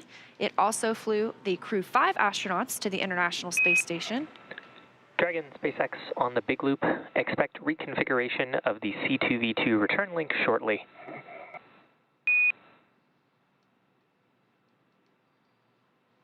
SpaceX Dragon copies on the big loop.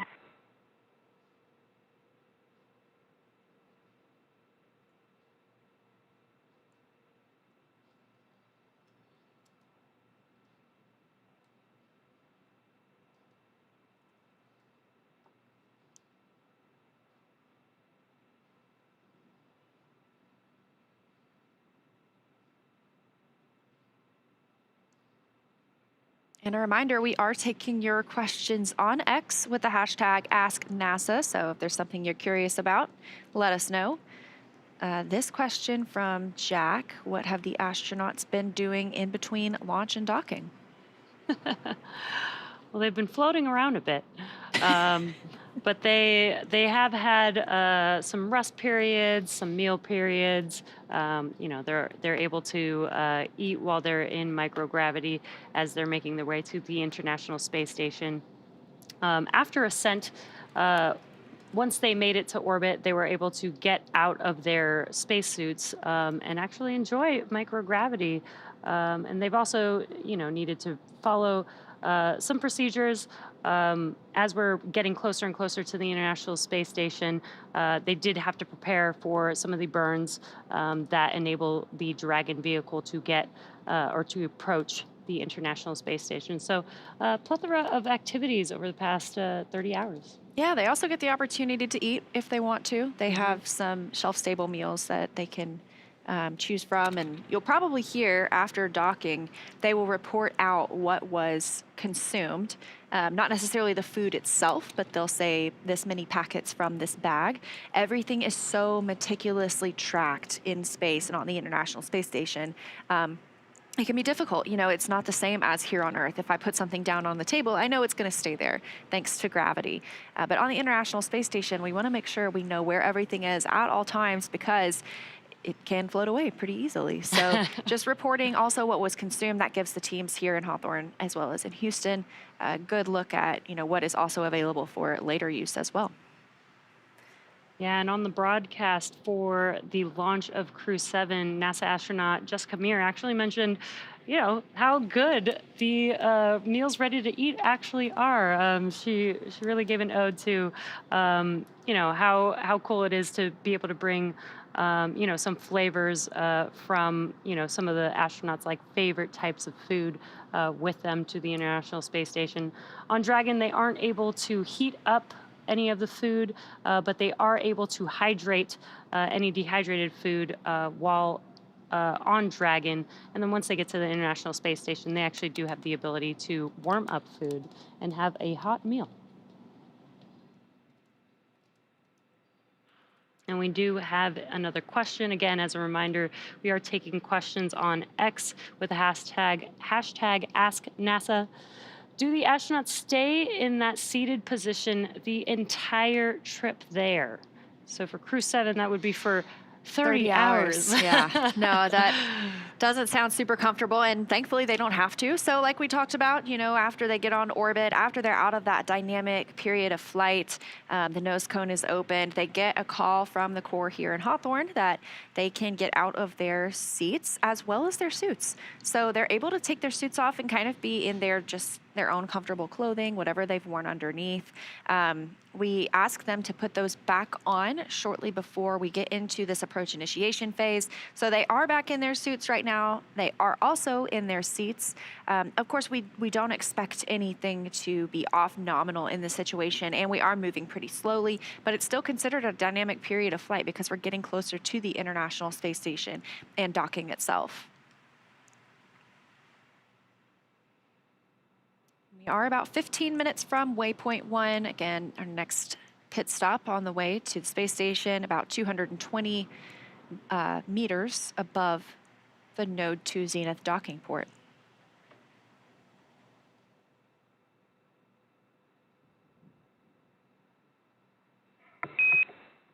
And Dragon SpaceX on the big loop. C2V2 link reconfiguration is complete.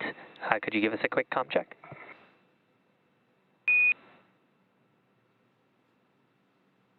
SpaceX Dragon, time check on the big loop. We have you 5x5.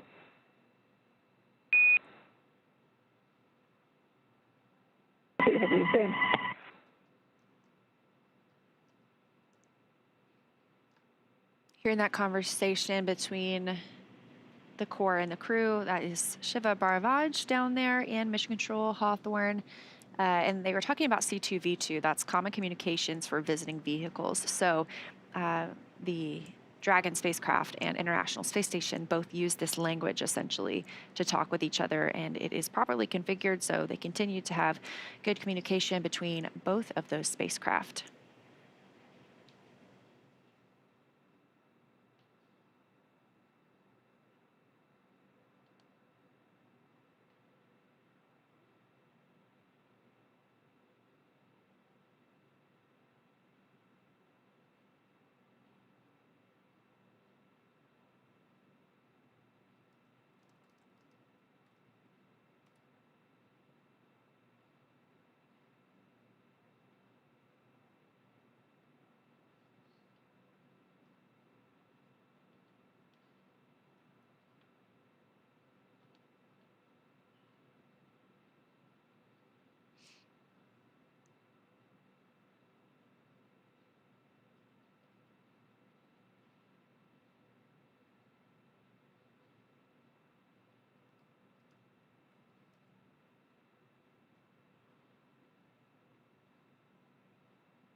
So currently on board the International Space Station, judging by the timeline, it looks like Woody Hoberg is now in position monitoring Dragon's approach.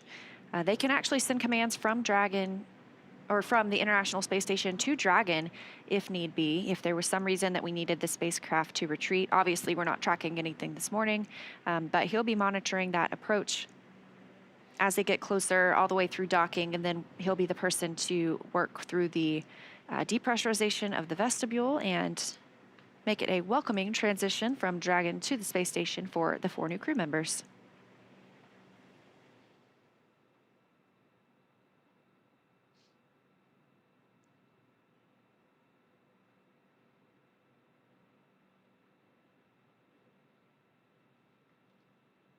And we are currently maneuvering from waypoint 0 to waypoint 1.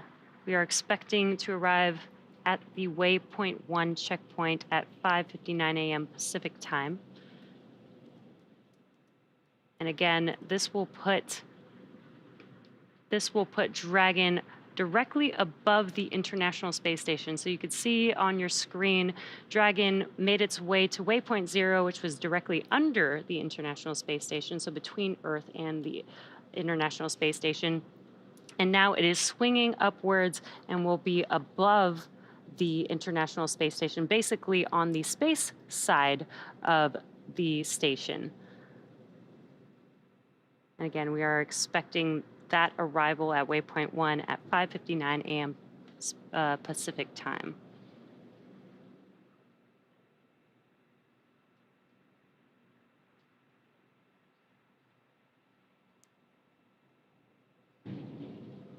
And we got the go from the International Space Station team that they are good to have Dragon proceed past waypoint 1. So waypoint 1, they will stop at waypoint 2 again. That's about 20 meters from the space station. That's the final checkpoint before moving in. And we expect to see them at waypoint 1 in about 12 minutes from now. Shortly after that, it moves pretty quickly. It is slow and steady, but at the same time, we're anticipating docking at 6:08 a.m. Pacific. That is 9:08 a.m. Eastern time. So just about 30 minutes from now, we should see our new crew arrive at the space station.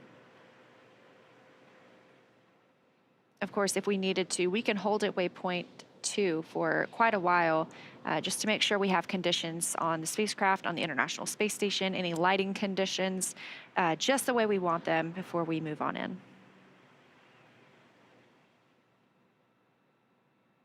And just to recap some of our milestones, we had an approach initiation burn at 4:29 a.m. Pacific time. That's 7:29 p.m. a.m. Eastern time. As well as we did require an approach initiation mid-course maneuver, which happened at 4:56 a.m. Pacific time, 7:56 a.m. Eastern time.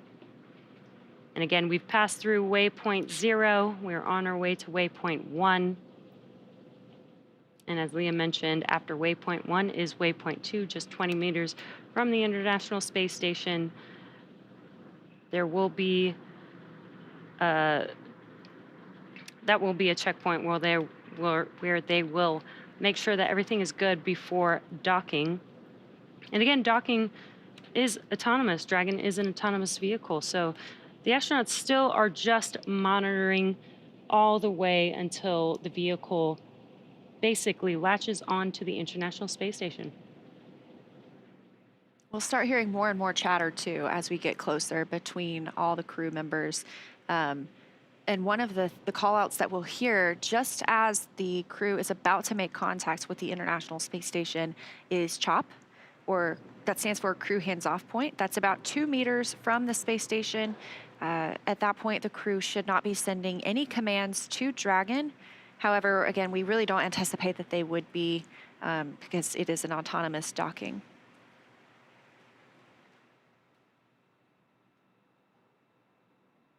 So about 10 minutes away till we reach waypoint 1. Again, we're going to move right on through, head to that waypoint 2 hold point, and then we are about 20 minutes away from docking itself.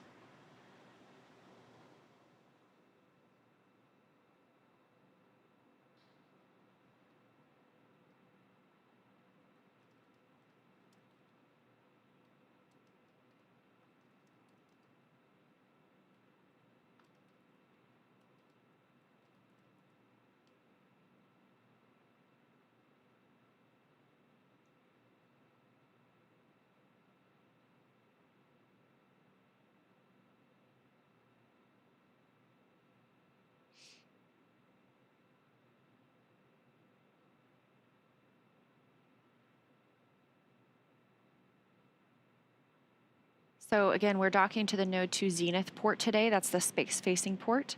And this is, we may not see the docking. We may see it, but we have two bands of communication on the International Space Station. We have the KU band, which is how our video comes down. We have the S band, that's our sound and audio. The KU band antenna, we do something called KU masking. So we send commands to this antenna to not radiate in a certain area because it could reflect off of Dragon and the International Space Station. So we don't want that to radiate onto Dragon and back on the antenna itself. It can damage the antenna. It's a higher power KU link, so we don't want to damage that antenna dish if we don't have to, obviously. It can, risk the electronics inside, any tracking sensors. So we may not see docking. There is still a possibility. It just kind of depends on the location of those antennas at the time. But if we don't have video of the docking from that one location, obviously we will still have audio communications as well as comms with the crew to let us know that Dragon has arrived.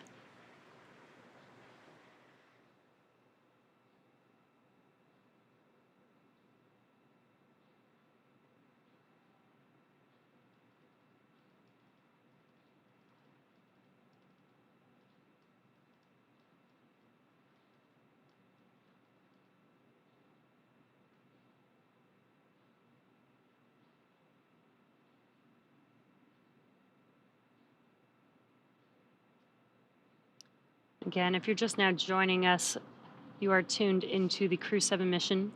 The Crew-7 crew is inside of that Dragon vehicle that you see there on your screen, and they're currently making their way to waypoint 1, which we expect to reach and pass through without a hold in about 7 minutes or so from now.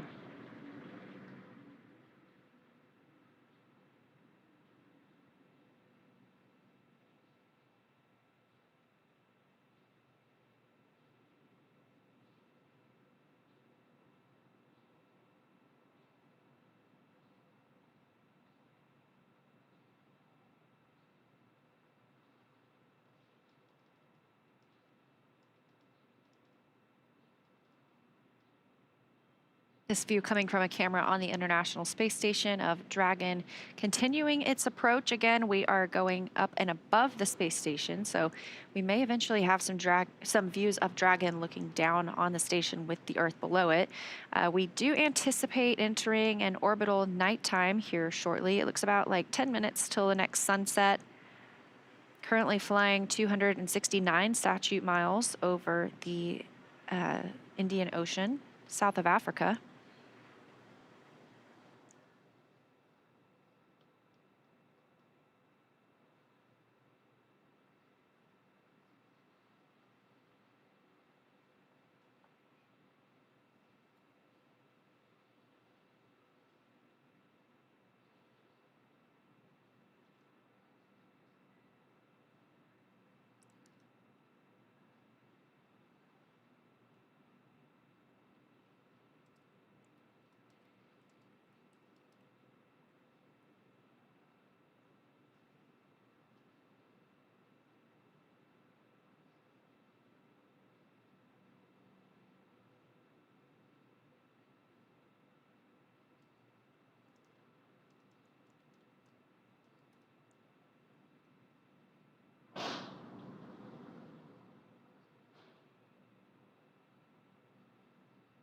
Another view here from the International Space Station. Dragon is that big bright object pretty much in the center of your screen.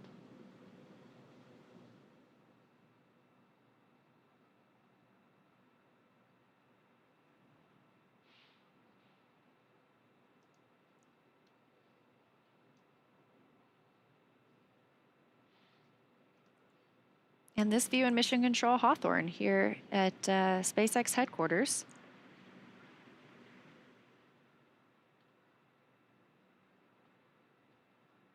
So we do see, we just had some great views of Dragon from the International Space Station. We've had views of the space station from Dragon. We use the tracking data relay satellite systems as we orbit around the Earth. So we have these handover periods when the space station's satellites are transferring essentially from one to the other, that KU band, as we were talking about, that video comms coming down. We have these short handover periods within which we're, again, switching those ground stations or the satellites, making sure we pick up shortly. So these are planned, or they're tracked, essentially.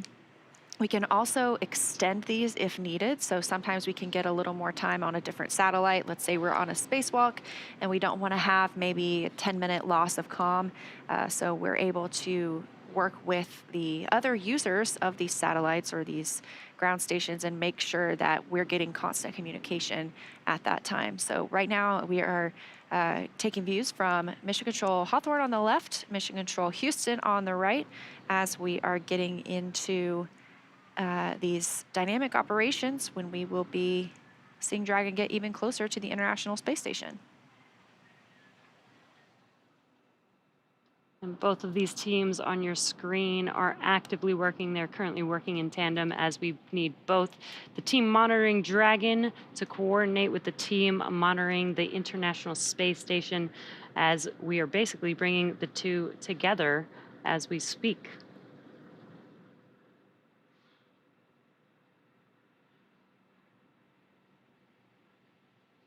So again, we do expect to get those communications back, those videos back from Dragon and from the space station pretty shortly. But we are tracking to arrive at waypoint 1. Again, we're passing right through waypoint 1 today. We didn't have the need to stop. Both teams polled that they are go to pass through and head to waypoint 2. But we're expecting to see or hear that call out of waypoint 1 in just a couple of minutes. Again, we're tracking Dragon SpaceX on the Big Loop, approach 1 and soft capture ring extension will begin shortly, and then expect Dragon to continue approach to waypoint 2.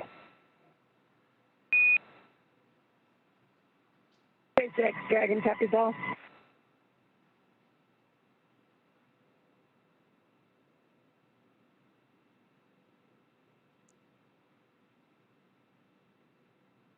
All right, right on time. We are again expecting waypoint 1 arrival in just a couple of minutes.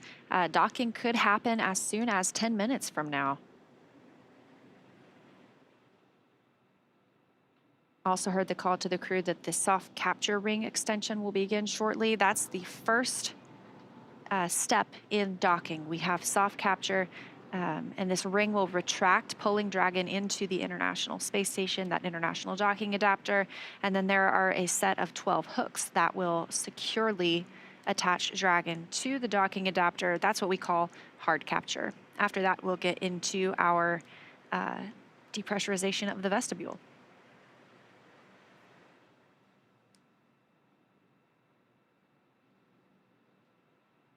Also, a part of docking is where the Dragon spacecraft will actually connect an umbilical, set of umbilicals, to the space station, basically provide power to Dragon while it's on the International Space Station.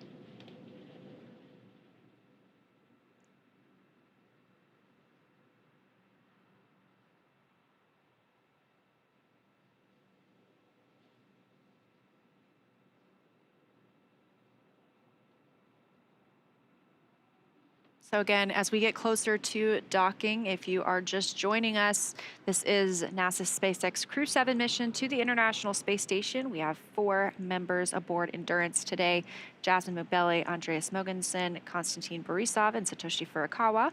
They are scheduled for about 10 minutes from now to arrive at the International Space Station, reaching waypoint 1 here, about 220 meters directly above their docking port. So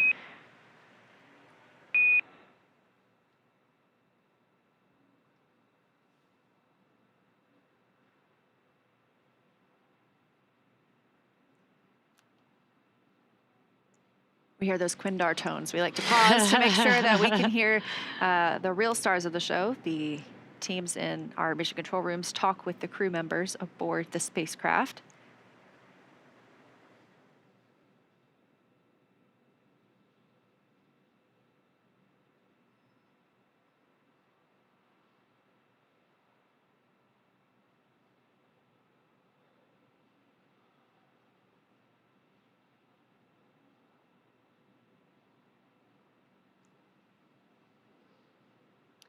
We did expect to pass through waypoint 1 at 5:59 a.m. Pacific time. So that may be why they may be trying to establish comms here. We'll see if we can get an update here shortly. Yeah, that's our crew. That's Crew-7. They will be arriving here just within the next 10 minutes, potentially. We have on the left, from the left, Jasmine McBelly, NASA astronaut and the commander of Crew-7. To her right, pilot Andreas Mogensen. Next to him is Satoshi Furukawa, JAXA, Japan Aerospace Exploration Agency astronaut. And on the far right, Konstantin Borisov of Roscosmos. Station Houston on the Big Loop.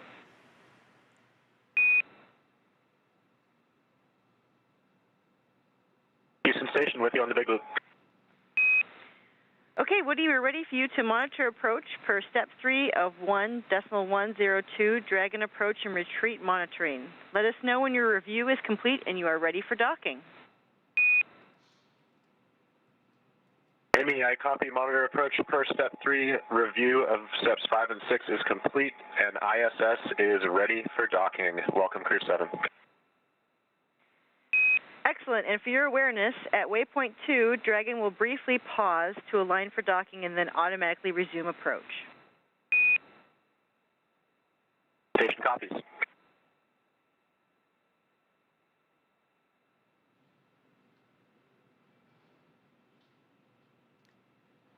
All right, and that was communication from the Capcom in Mission Control Houston. It's Amy Dill this morning communicating with NASA astronaut Woody Hoberg on the International Space Station. Again, he's primed for monitoring this approach and docking of Dragon.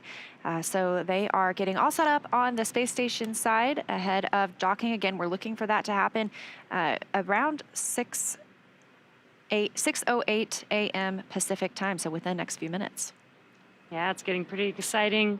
Initial contact between Dragon and the International Space Station is expected, as Leah said, at 6:08 a.m. Pacific time, 9:08 a.m. Eastern time. Before reaching waypoint 1, mission operators conducted a go-no-go poll to allow Dragon to begin its approach to waypoint 2, which is located inside of the keep-out sphere, about 20 meters away from the space station. As we've talked about previously, all of these visiting vehicles take this phased approach to the space station. They stop at these predetermined gates for teams to run quick checks on the vehicle performance before approaching the space station. So we know slow and steady wins the race when it comes to bringing two spacecraft together. The docking operations require a really great deal of precision to make sure we're keeping the spacecraft and obviously the crew safe. At the 20-meter distance from station's docking adapter, Dragon's approach will slow, and it will begin to align itself with the adapter to come in for the final approach. Dragon will make its first initial soft contact with the adapter's soft capture ring, which will then retract to bring Dragon in for the hard capture sequence. As a further precaution, Dragon's soft capture system includes a set of rotary spring dampers that helps lessen the force of the contact between the capsule and the station. So for a little bit more of an update on what's happening on the International Space Station and in Houston, let's check in with Sandra Jones. Sandra? Thanks, Leah. Right now, the crew on board Space Station is awake and preparing for the upcoming docking of Dragon to Space Station. Everything continuing to look good here on the Space Station side. NASA Dragon astronaut SpaceX Woody on the Hoberg Big will... Loop. Soft capture ring extension is complete. SpaceX, the Dragon copy, soft capture ring deployed complete.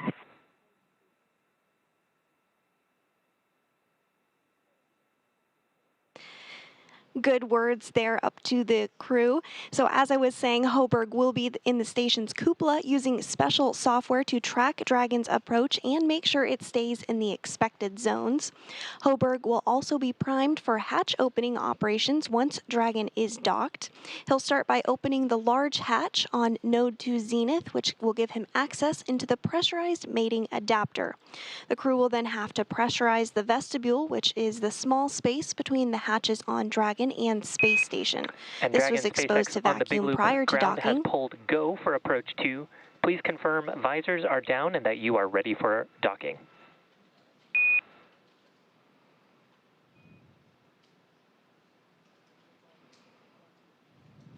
SpaceX Dragon copies on the big loop, go. And also crew members have visors down. We are ready. Excellent news, Dragon. Ground is going to be enabling approach shortly, and a reminder that after the crew hands-off point, retreat and breakout are not permitted. Dragon copies.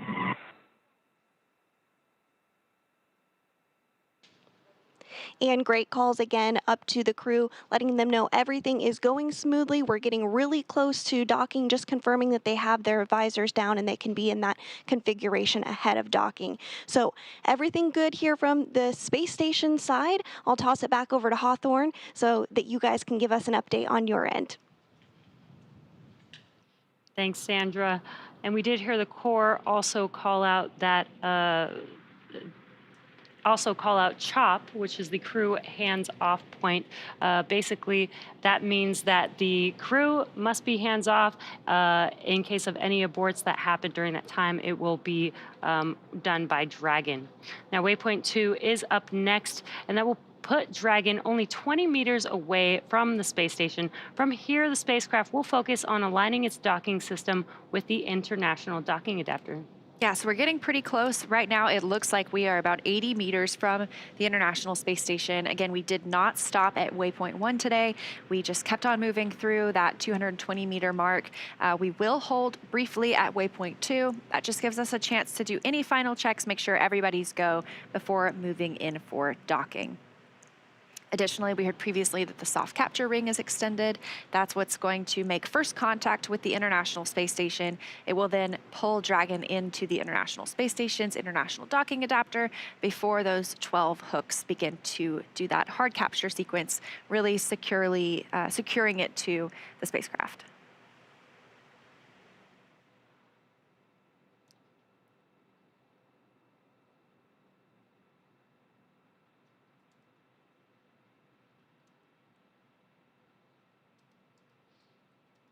And we are expecting initial contact between Dragon and the International Space Station any minute now. Yeah, we are now 60 meters away from the space station. Again, this is really methodical. It's a very careful process as we prepare for docking, just to ensure the safety of the spacecraft. Like we mentioned, of course, the crew.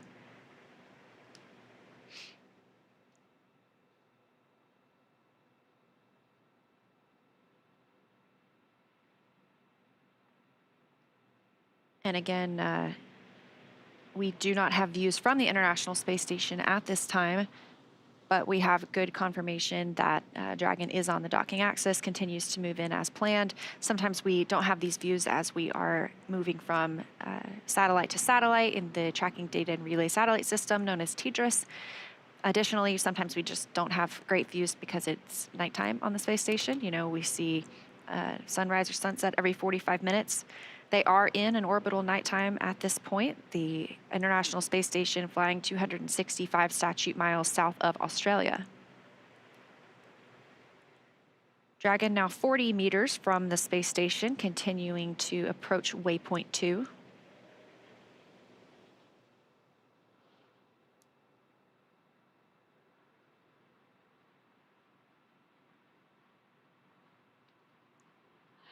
And there you can see on your screen, this is a view from Dragon approaching the International Space Station. You can see how close it is. You can begin to see those details on the station. And looking straight ahead in the center of your screen was the International Docking Adapter. And this view from inside Dragon Endurance itself, so these are our 4 crew members. You can only see the commander and pilot right now, Jasmine Mobelli and Andreas Mogensen, just monitoring the approach on those crew display panels. Again, they are not making commands at this point. Additionally, at that 2-meter 2 meters away from the space station, we'll hear the chop call, at which point they should not send any commands. Right now, we are at 23 meters from the space station, continuing to close in on that zenith port of Node 2. Down toward the bottom of your screen, you can see the nose cone of Dragon Endeavour, which brought the Crew-7 or Crew-6 astronauts to the International Space Station. So we're expecting to hear the call for waypoint 2 shortly, where we will do a brief pause before moving in towards the docking port.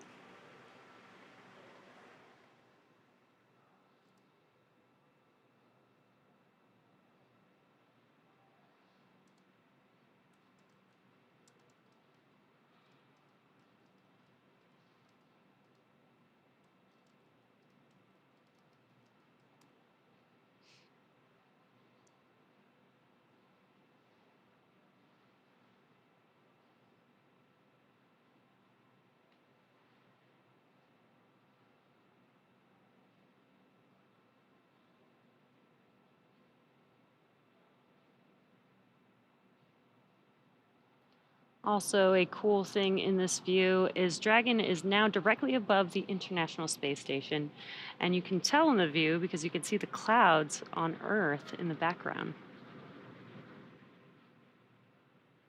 And it looks like we have reached that 20-meter waypoint 2 mark. Station, Houston on the Big Loop. Dragon is on final approach and is go for docking. Monitor per steps 5 and 6 in 1.102 Dragon approach and retreat monitoring.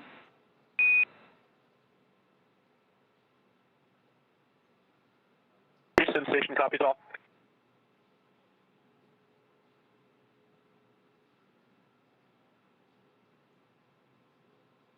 All right, confirmation from Amy Dill, the Capcom in Mission Control Houston, to the crew that they are moving in for docking. So we are now 16 meters away from the International Space Station. Again, continuing slowly into the Node 2 Zenith port for docking today.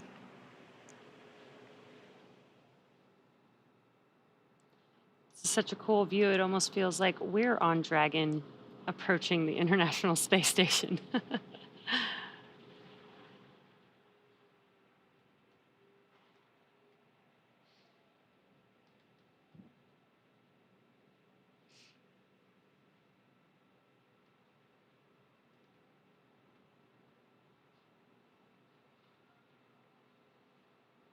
Space Station and Dragon now flying over Australia. And Dragon just 13 meters away. Again, a very methodical and careful approach to our docking port. Great views coming from Dragon this morning as we get ready to welcome 4 new crew members to the orbiting laboratory.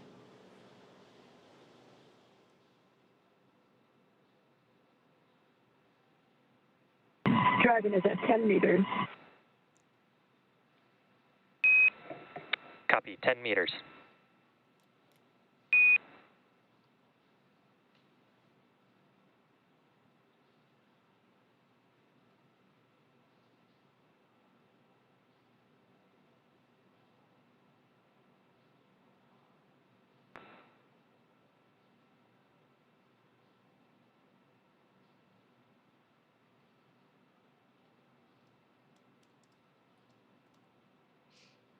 And we are just moments away from Dragon docking with the International Space Station. First will be a soft capture, and then there will be 12 hooks deploying 6 at a time to create that hard capture between the vehicle and the station.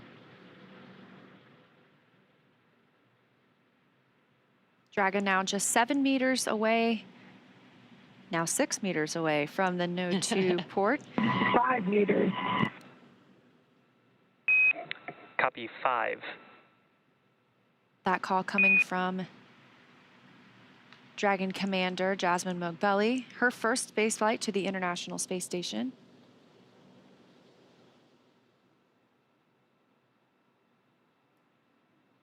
Standing by for the call of crew hands-off point, or CHOP.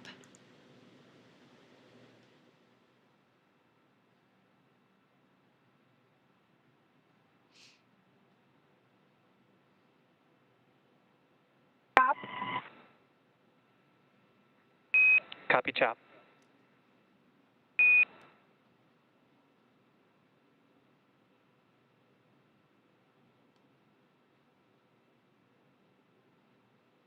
1 meter.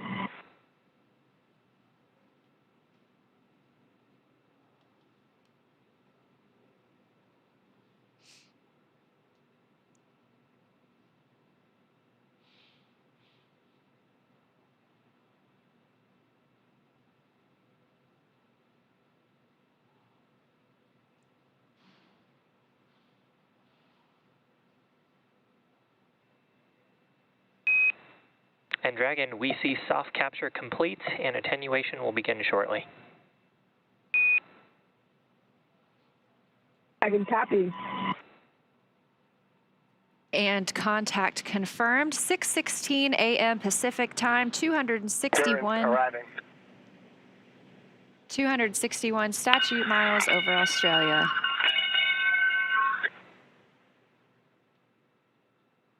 Guys, thank you for the welcome.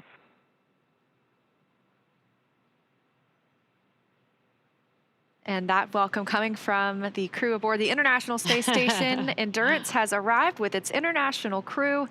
They will begin the hard capture sequence shortly, but we are now up to 11 crew members on the International Space Station after they float through the hatch this morning. And on the big loop, ring retraction is in progress.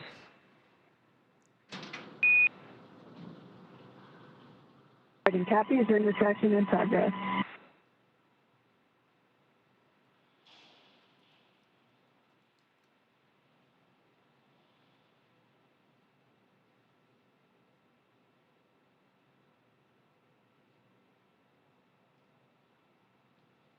Now, again, we don't have views right at this moment of Dragon on the International Space Station, but we did see that docking again at 6:16 a.m. Pacific time as the International Space Station and Dragon were flying 261 statute miles over Australia.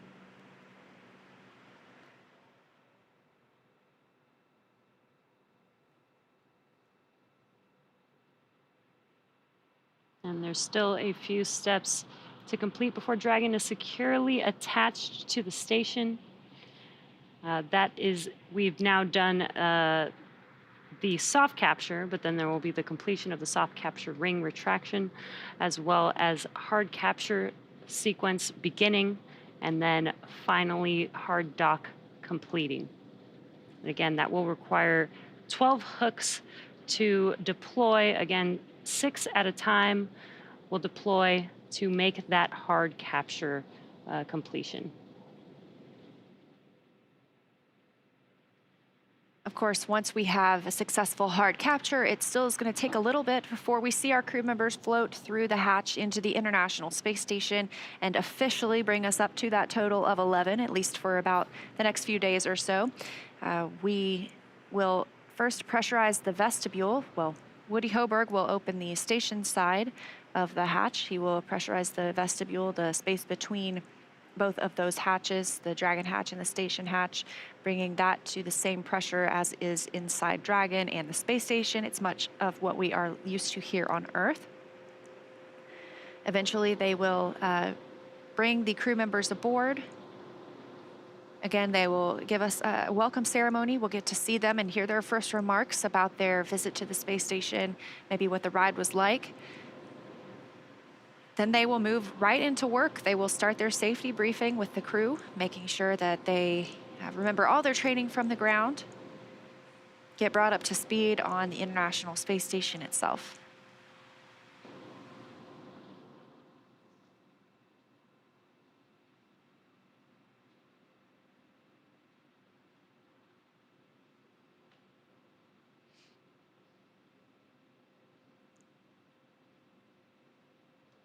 This is Dragon Endurance's third visit to the International Space Station, first on Crew-3, then with Crew-5, now Crew-7. It joins Dragon Endeavour, both docked to the Node 2 module, also known as Harmony.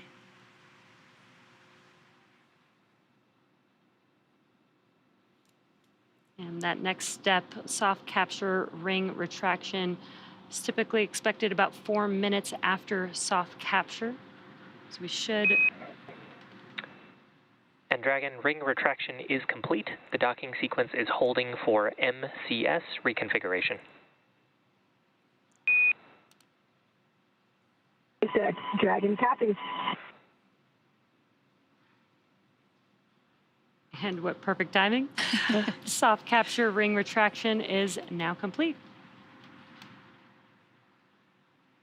As you mentioned earlier, during this time, we're also connecting an umbilical from Dragon to the station. Dragon has been using power generated by its solar arrays, also battery power. Once it's connected to the International Space Station, it can start using power from the station itself. You got a great view of those solar arrays as we were flying in this morning. And so at this point, Dragon will probably start using the station power for the remainder of its time on the space station over these next 6 months.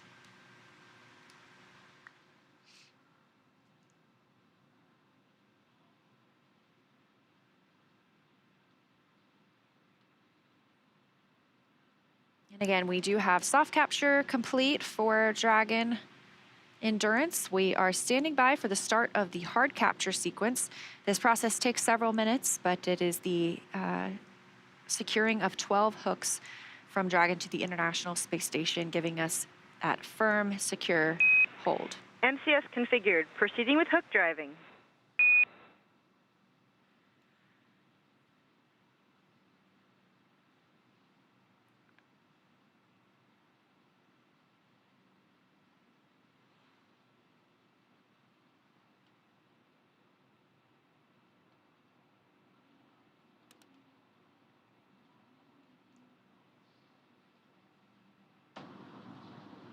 And we did hear that call out, proceeding with hook driving. That is the beginning of the hard capture sequence. Again, as Leo was just mentioning, there will be 12 hooks, and they will deploy 6 at a time. So there'll be 6 hooks first. Once those are fully latched to the International Space Station, then the next set of 6 hooks will begin to deploy. And this process should take a few minutes, about 4 minutes or so, until hard docking is complete.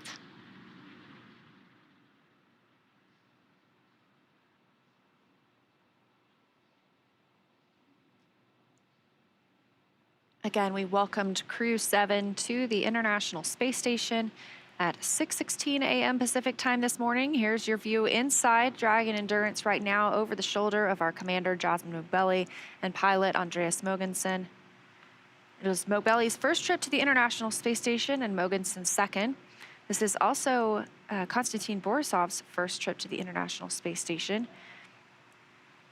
And Satoshi Furukawa is returning as well. So he is the most experienced on this crew when it comes to days in space. I believe he has 165 days from previous missions.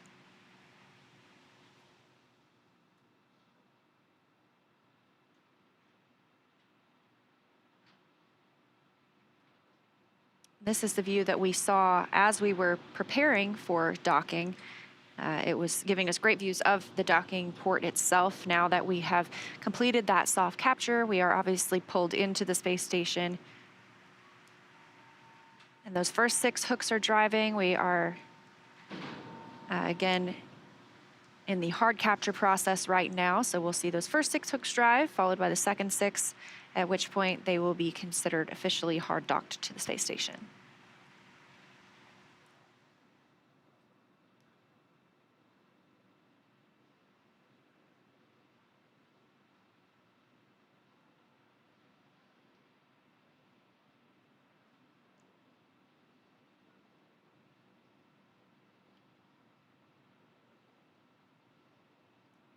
We're getting some good progress on the hooks driving. It looks like the second 6 are now starting to drive.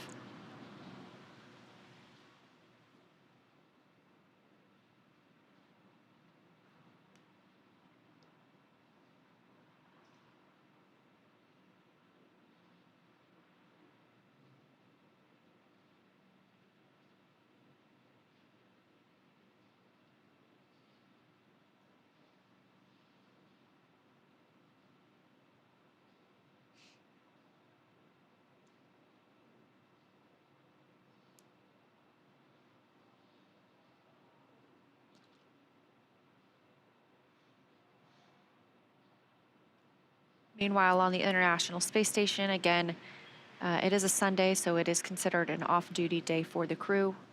The 3 cosmonauts currently on board are eating their midday meal. Meanwhile, Woody Hoberg is monitoring Dragon's docking. He will eventually assist with the pressurization of the vestibule, the hatch openings, and welcoming the crew on board.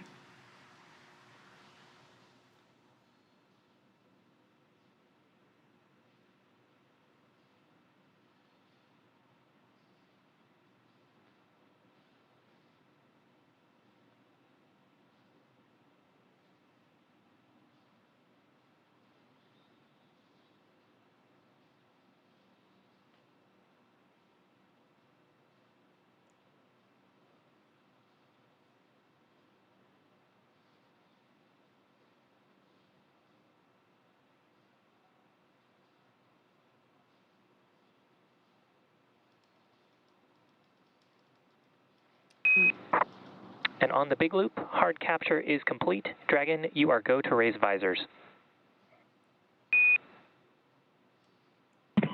Dragon copies, raising visors.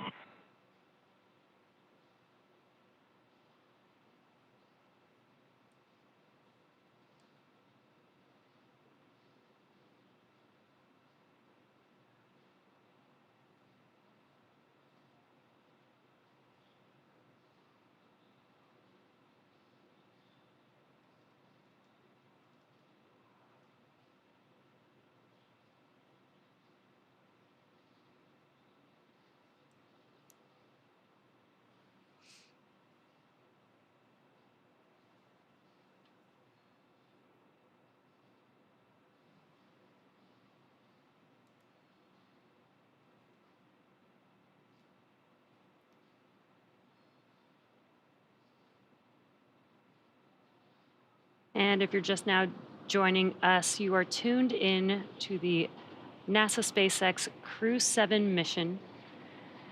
And the crew has just docked to the International Space Station. Hard capture has been confirmed. And the crew lifted off from Space Launch Complex 39A on Friday early morning at 12:27 a.m. Pacific Time, 3:27 a.m. Eastern Time, and about 30 hours later, they are now docked to the International Space Station. Now that docking of our 4 crew members coming at 6:16 a.m. Pacific Time. Houston Station on the big loop, PMA ingress, step 1.1.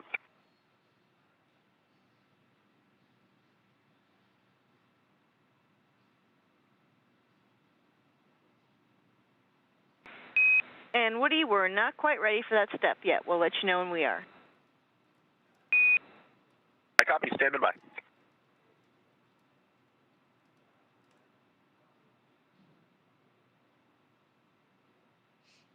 Again, those comms coming from Mission Control Houston, the Capcom there, speaking with Woody Hoberg aboard the International Space Station, who's been monitoring the approach and arrival of Dragon, as well as the pressurization at the vestibule, the hatch opening that we'll see over the next couple of hours.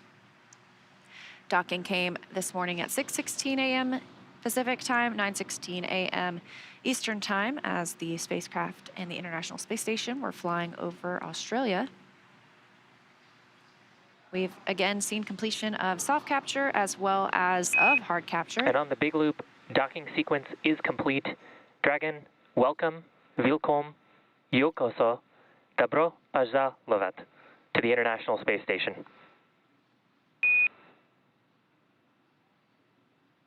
SpaceX, I said from Dragon on the big loop. Thank you so much. I had to keep reminding myself this is not just a dream. Thank you to the entire SpaceX team, to those who worked on the Falcon 9, on our Dragon, and even on preparing us, especially our training lead, Paul Weiss. We had to keep reminding ourselves that when we open that hatch, we're not walking out into the training center. I'll hand it over to Andy for a few words. Yeah, I want to thank everyone at SpaceX as well, including everyone at our respective partner agencies for getting us this far. You know, this is the first step of the journey.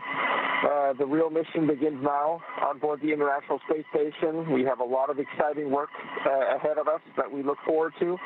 And thank you to everyone at our agencies for preparing us.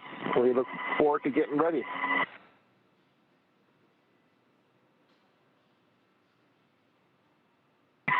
This is Satoshi. It was just like a training session in Hawthorne, California, and I'd like to express my appreciation to NASA, ESA, CSA, Roscosmos, JAXA, and especially SpaceX for flying us safely to the International Space Station. Thank you.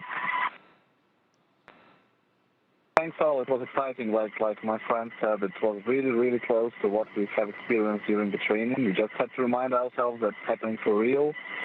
Very excited, very happy to be on ISS. Looking forward to opening that hatch. Thanks all the agencies. Thanks Paul. Thanks the team. We're really excited to be here. Thanks SpaceX for this marvelous vehicle. Thanks.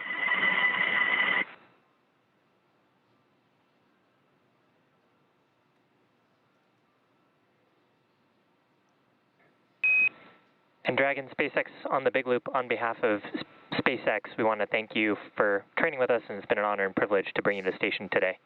Ground will be enabling our hardline power and communication connections. You are go to DOF suits per 4.012, and we're going to be taking cameras external. SpaceX Dragon copies all. We'll step into 4.012 suit docking and audio configuration.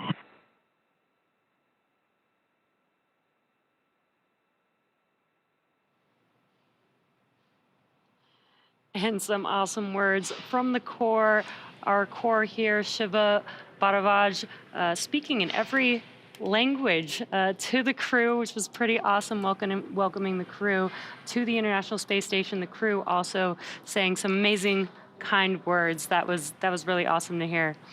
Now that Dragon has completed the docking sequence, the spacecraft must undergo a handful of checks before we will be able to open the hatch.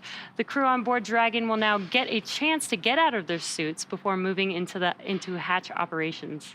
That's right, and things will begin picking up inside the station too as NASA's Woody Hoberg gets the hatch on the station side ready to be open, starts pressurizing that area known as the vestibule between the Dragon and station hatches.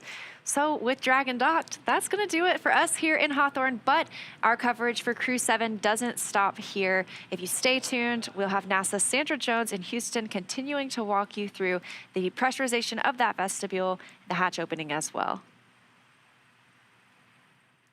We're going to toss it to Sandra at Mission Control Houston to take us through the vestibule pressurization and hatch opening, when we'll see NASA astronauts Jasmine Mogbelli, Andreas Mogeson, Satoshi Furukawa, and Konstantin Borisov float into the International Space Station. But first, let's quickly recap how they got there. They suited up in the suit-up room and rode in the Teslas on the way to the pad to their launch site. They then ingressed the Dragon vehicle and lifted off from Kennedy Space Center at pad 39A at 3:27 a.m. Eastern Time on Friday morning.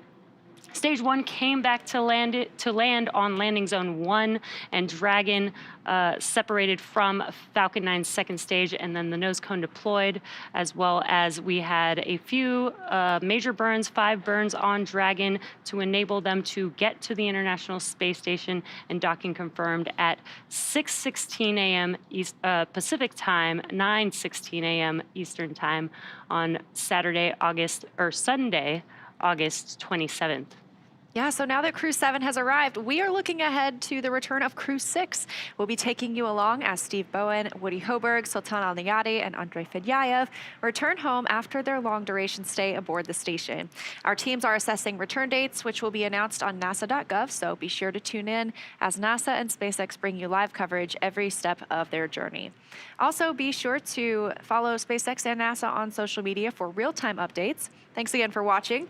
Go NASA, go SpaceX, and go Crew-7 and Crew-6. Now sending it over to Sandra at the Johnson Space Center in Houston to continue sharing the mission as the crew prepares to board their home for the next 6 months, the International Space Station. For those of you watching on the SpaceX YouTube channel, please head over to NASA TV to follow the coverage live, and we'll see you soon.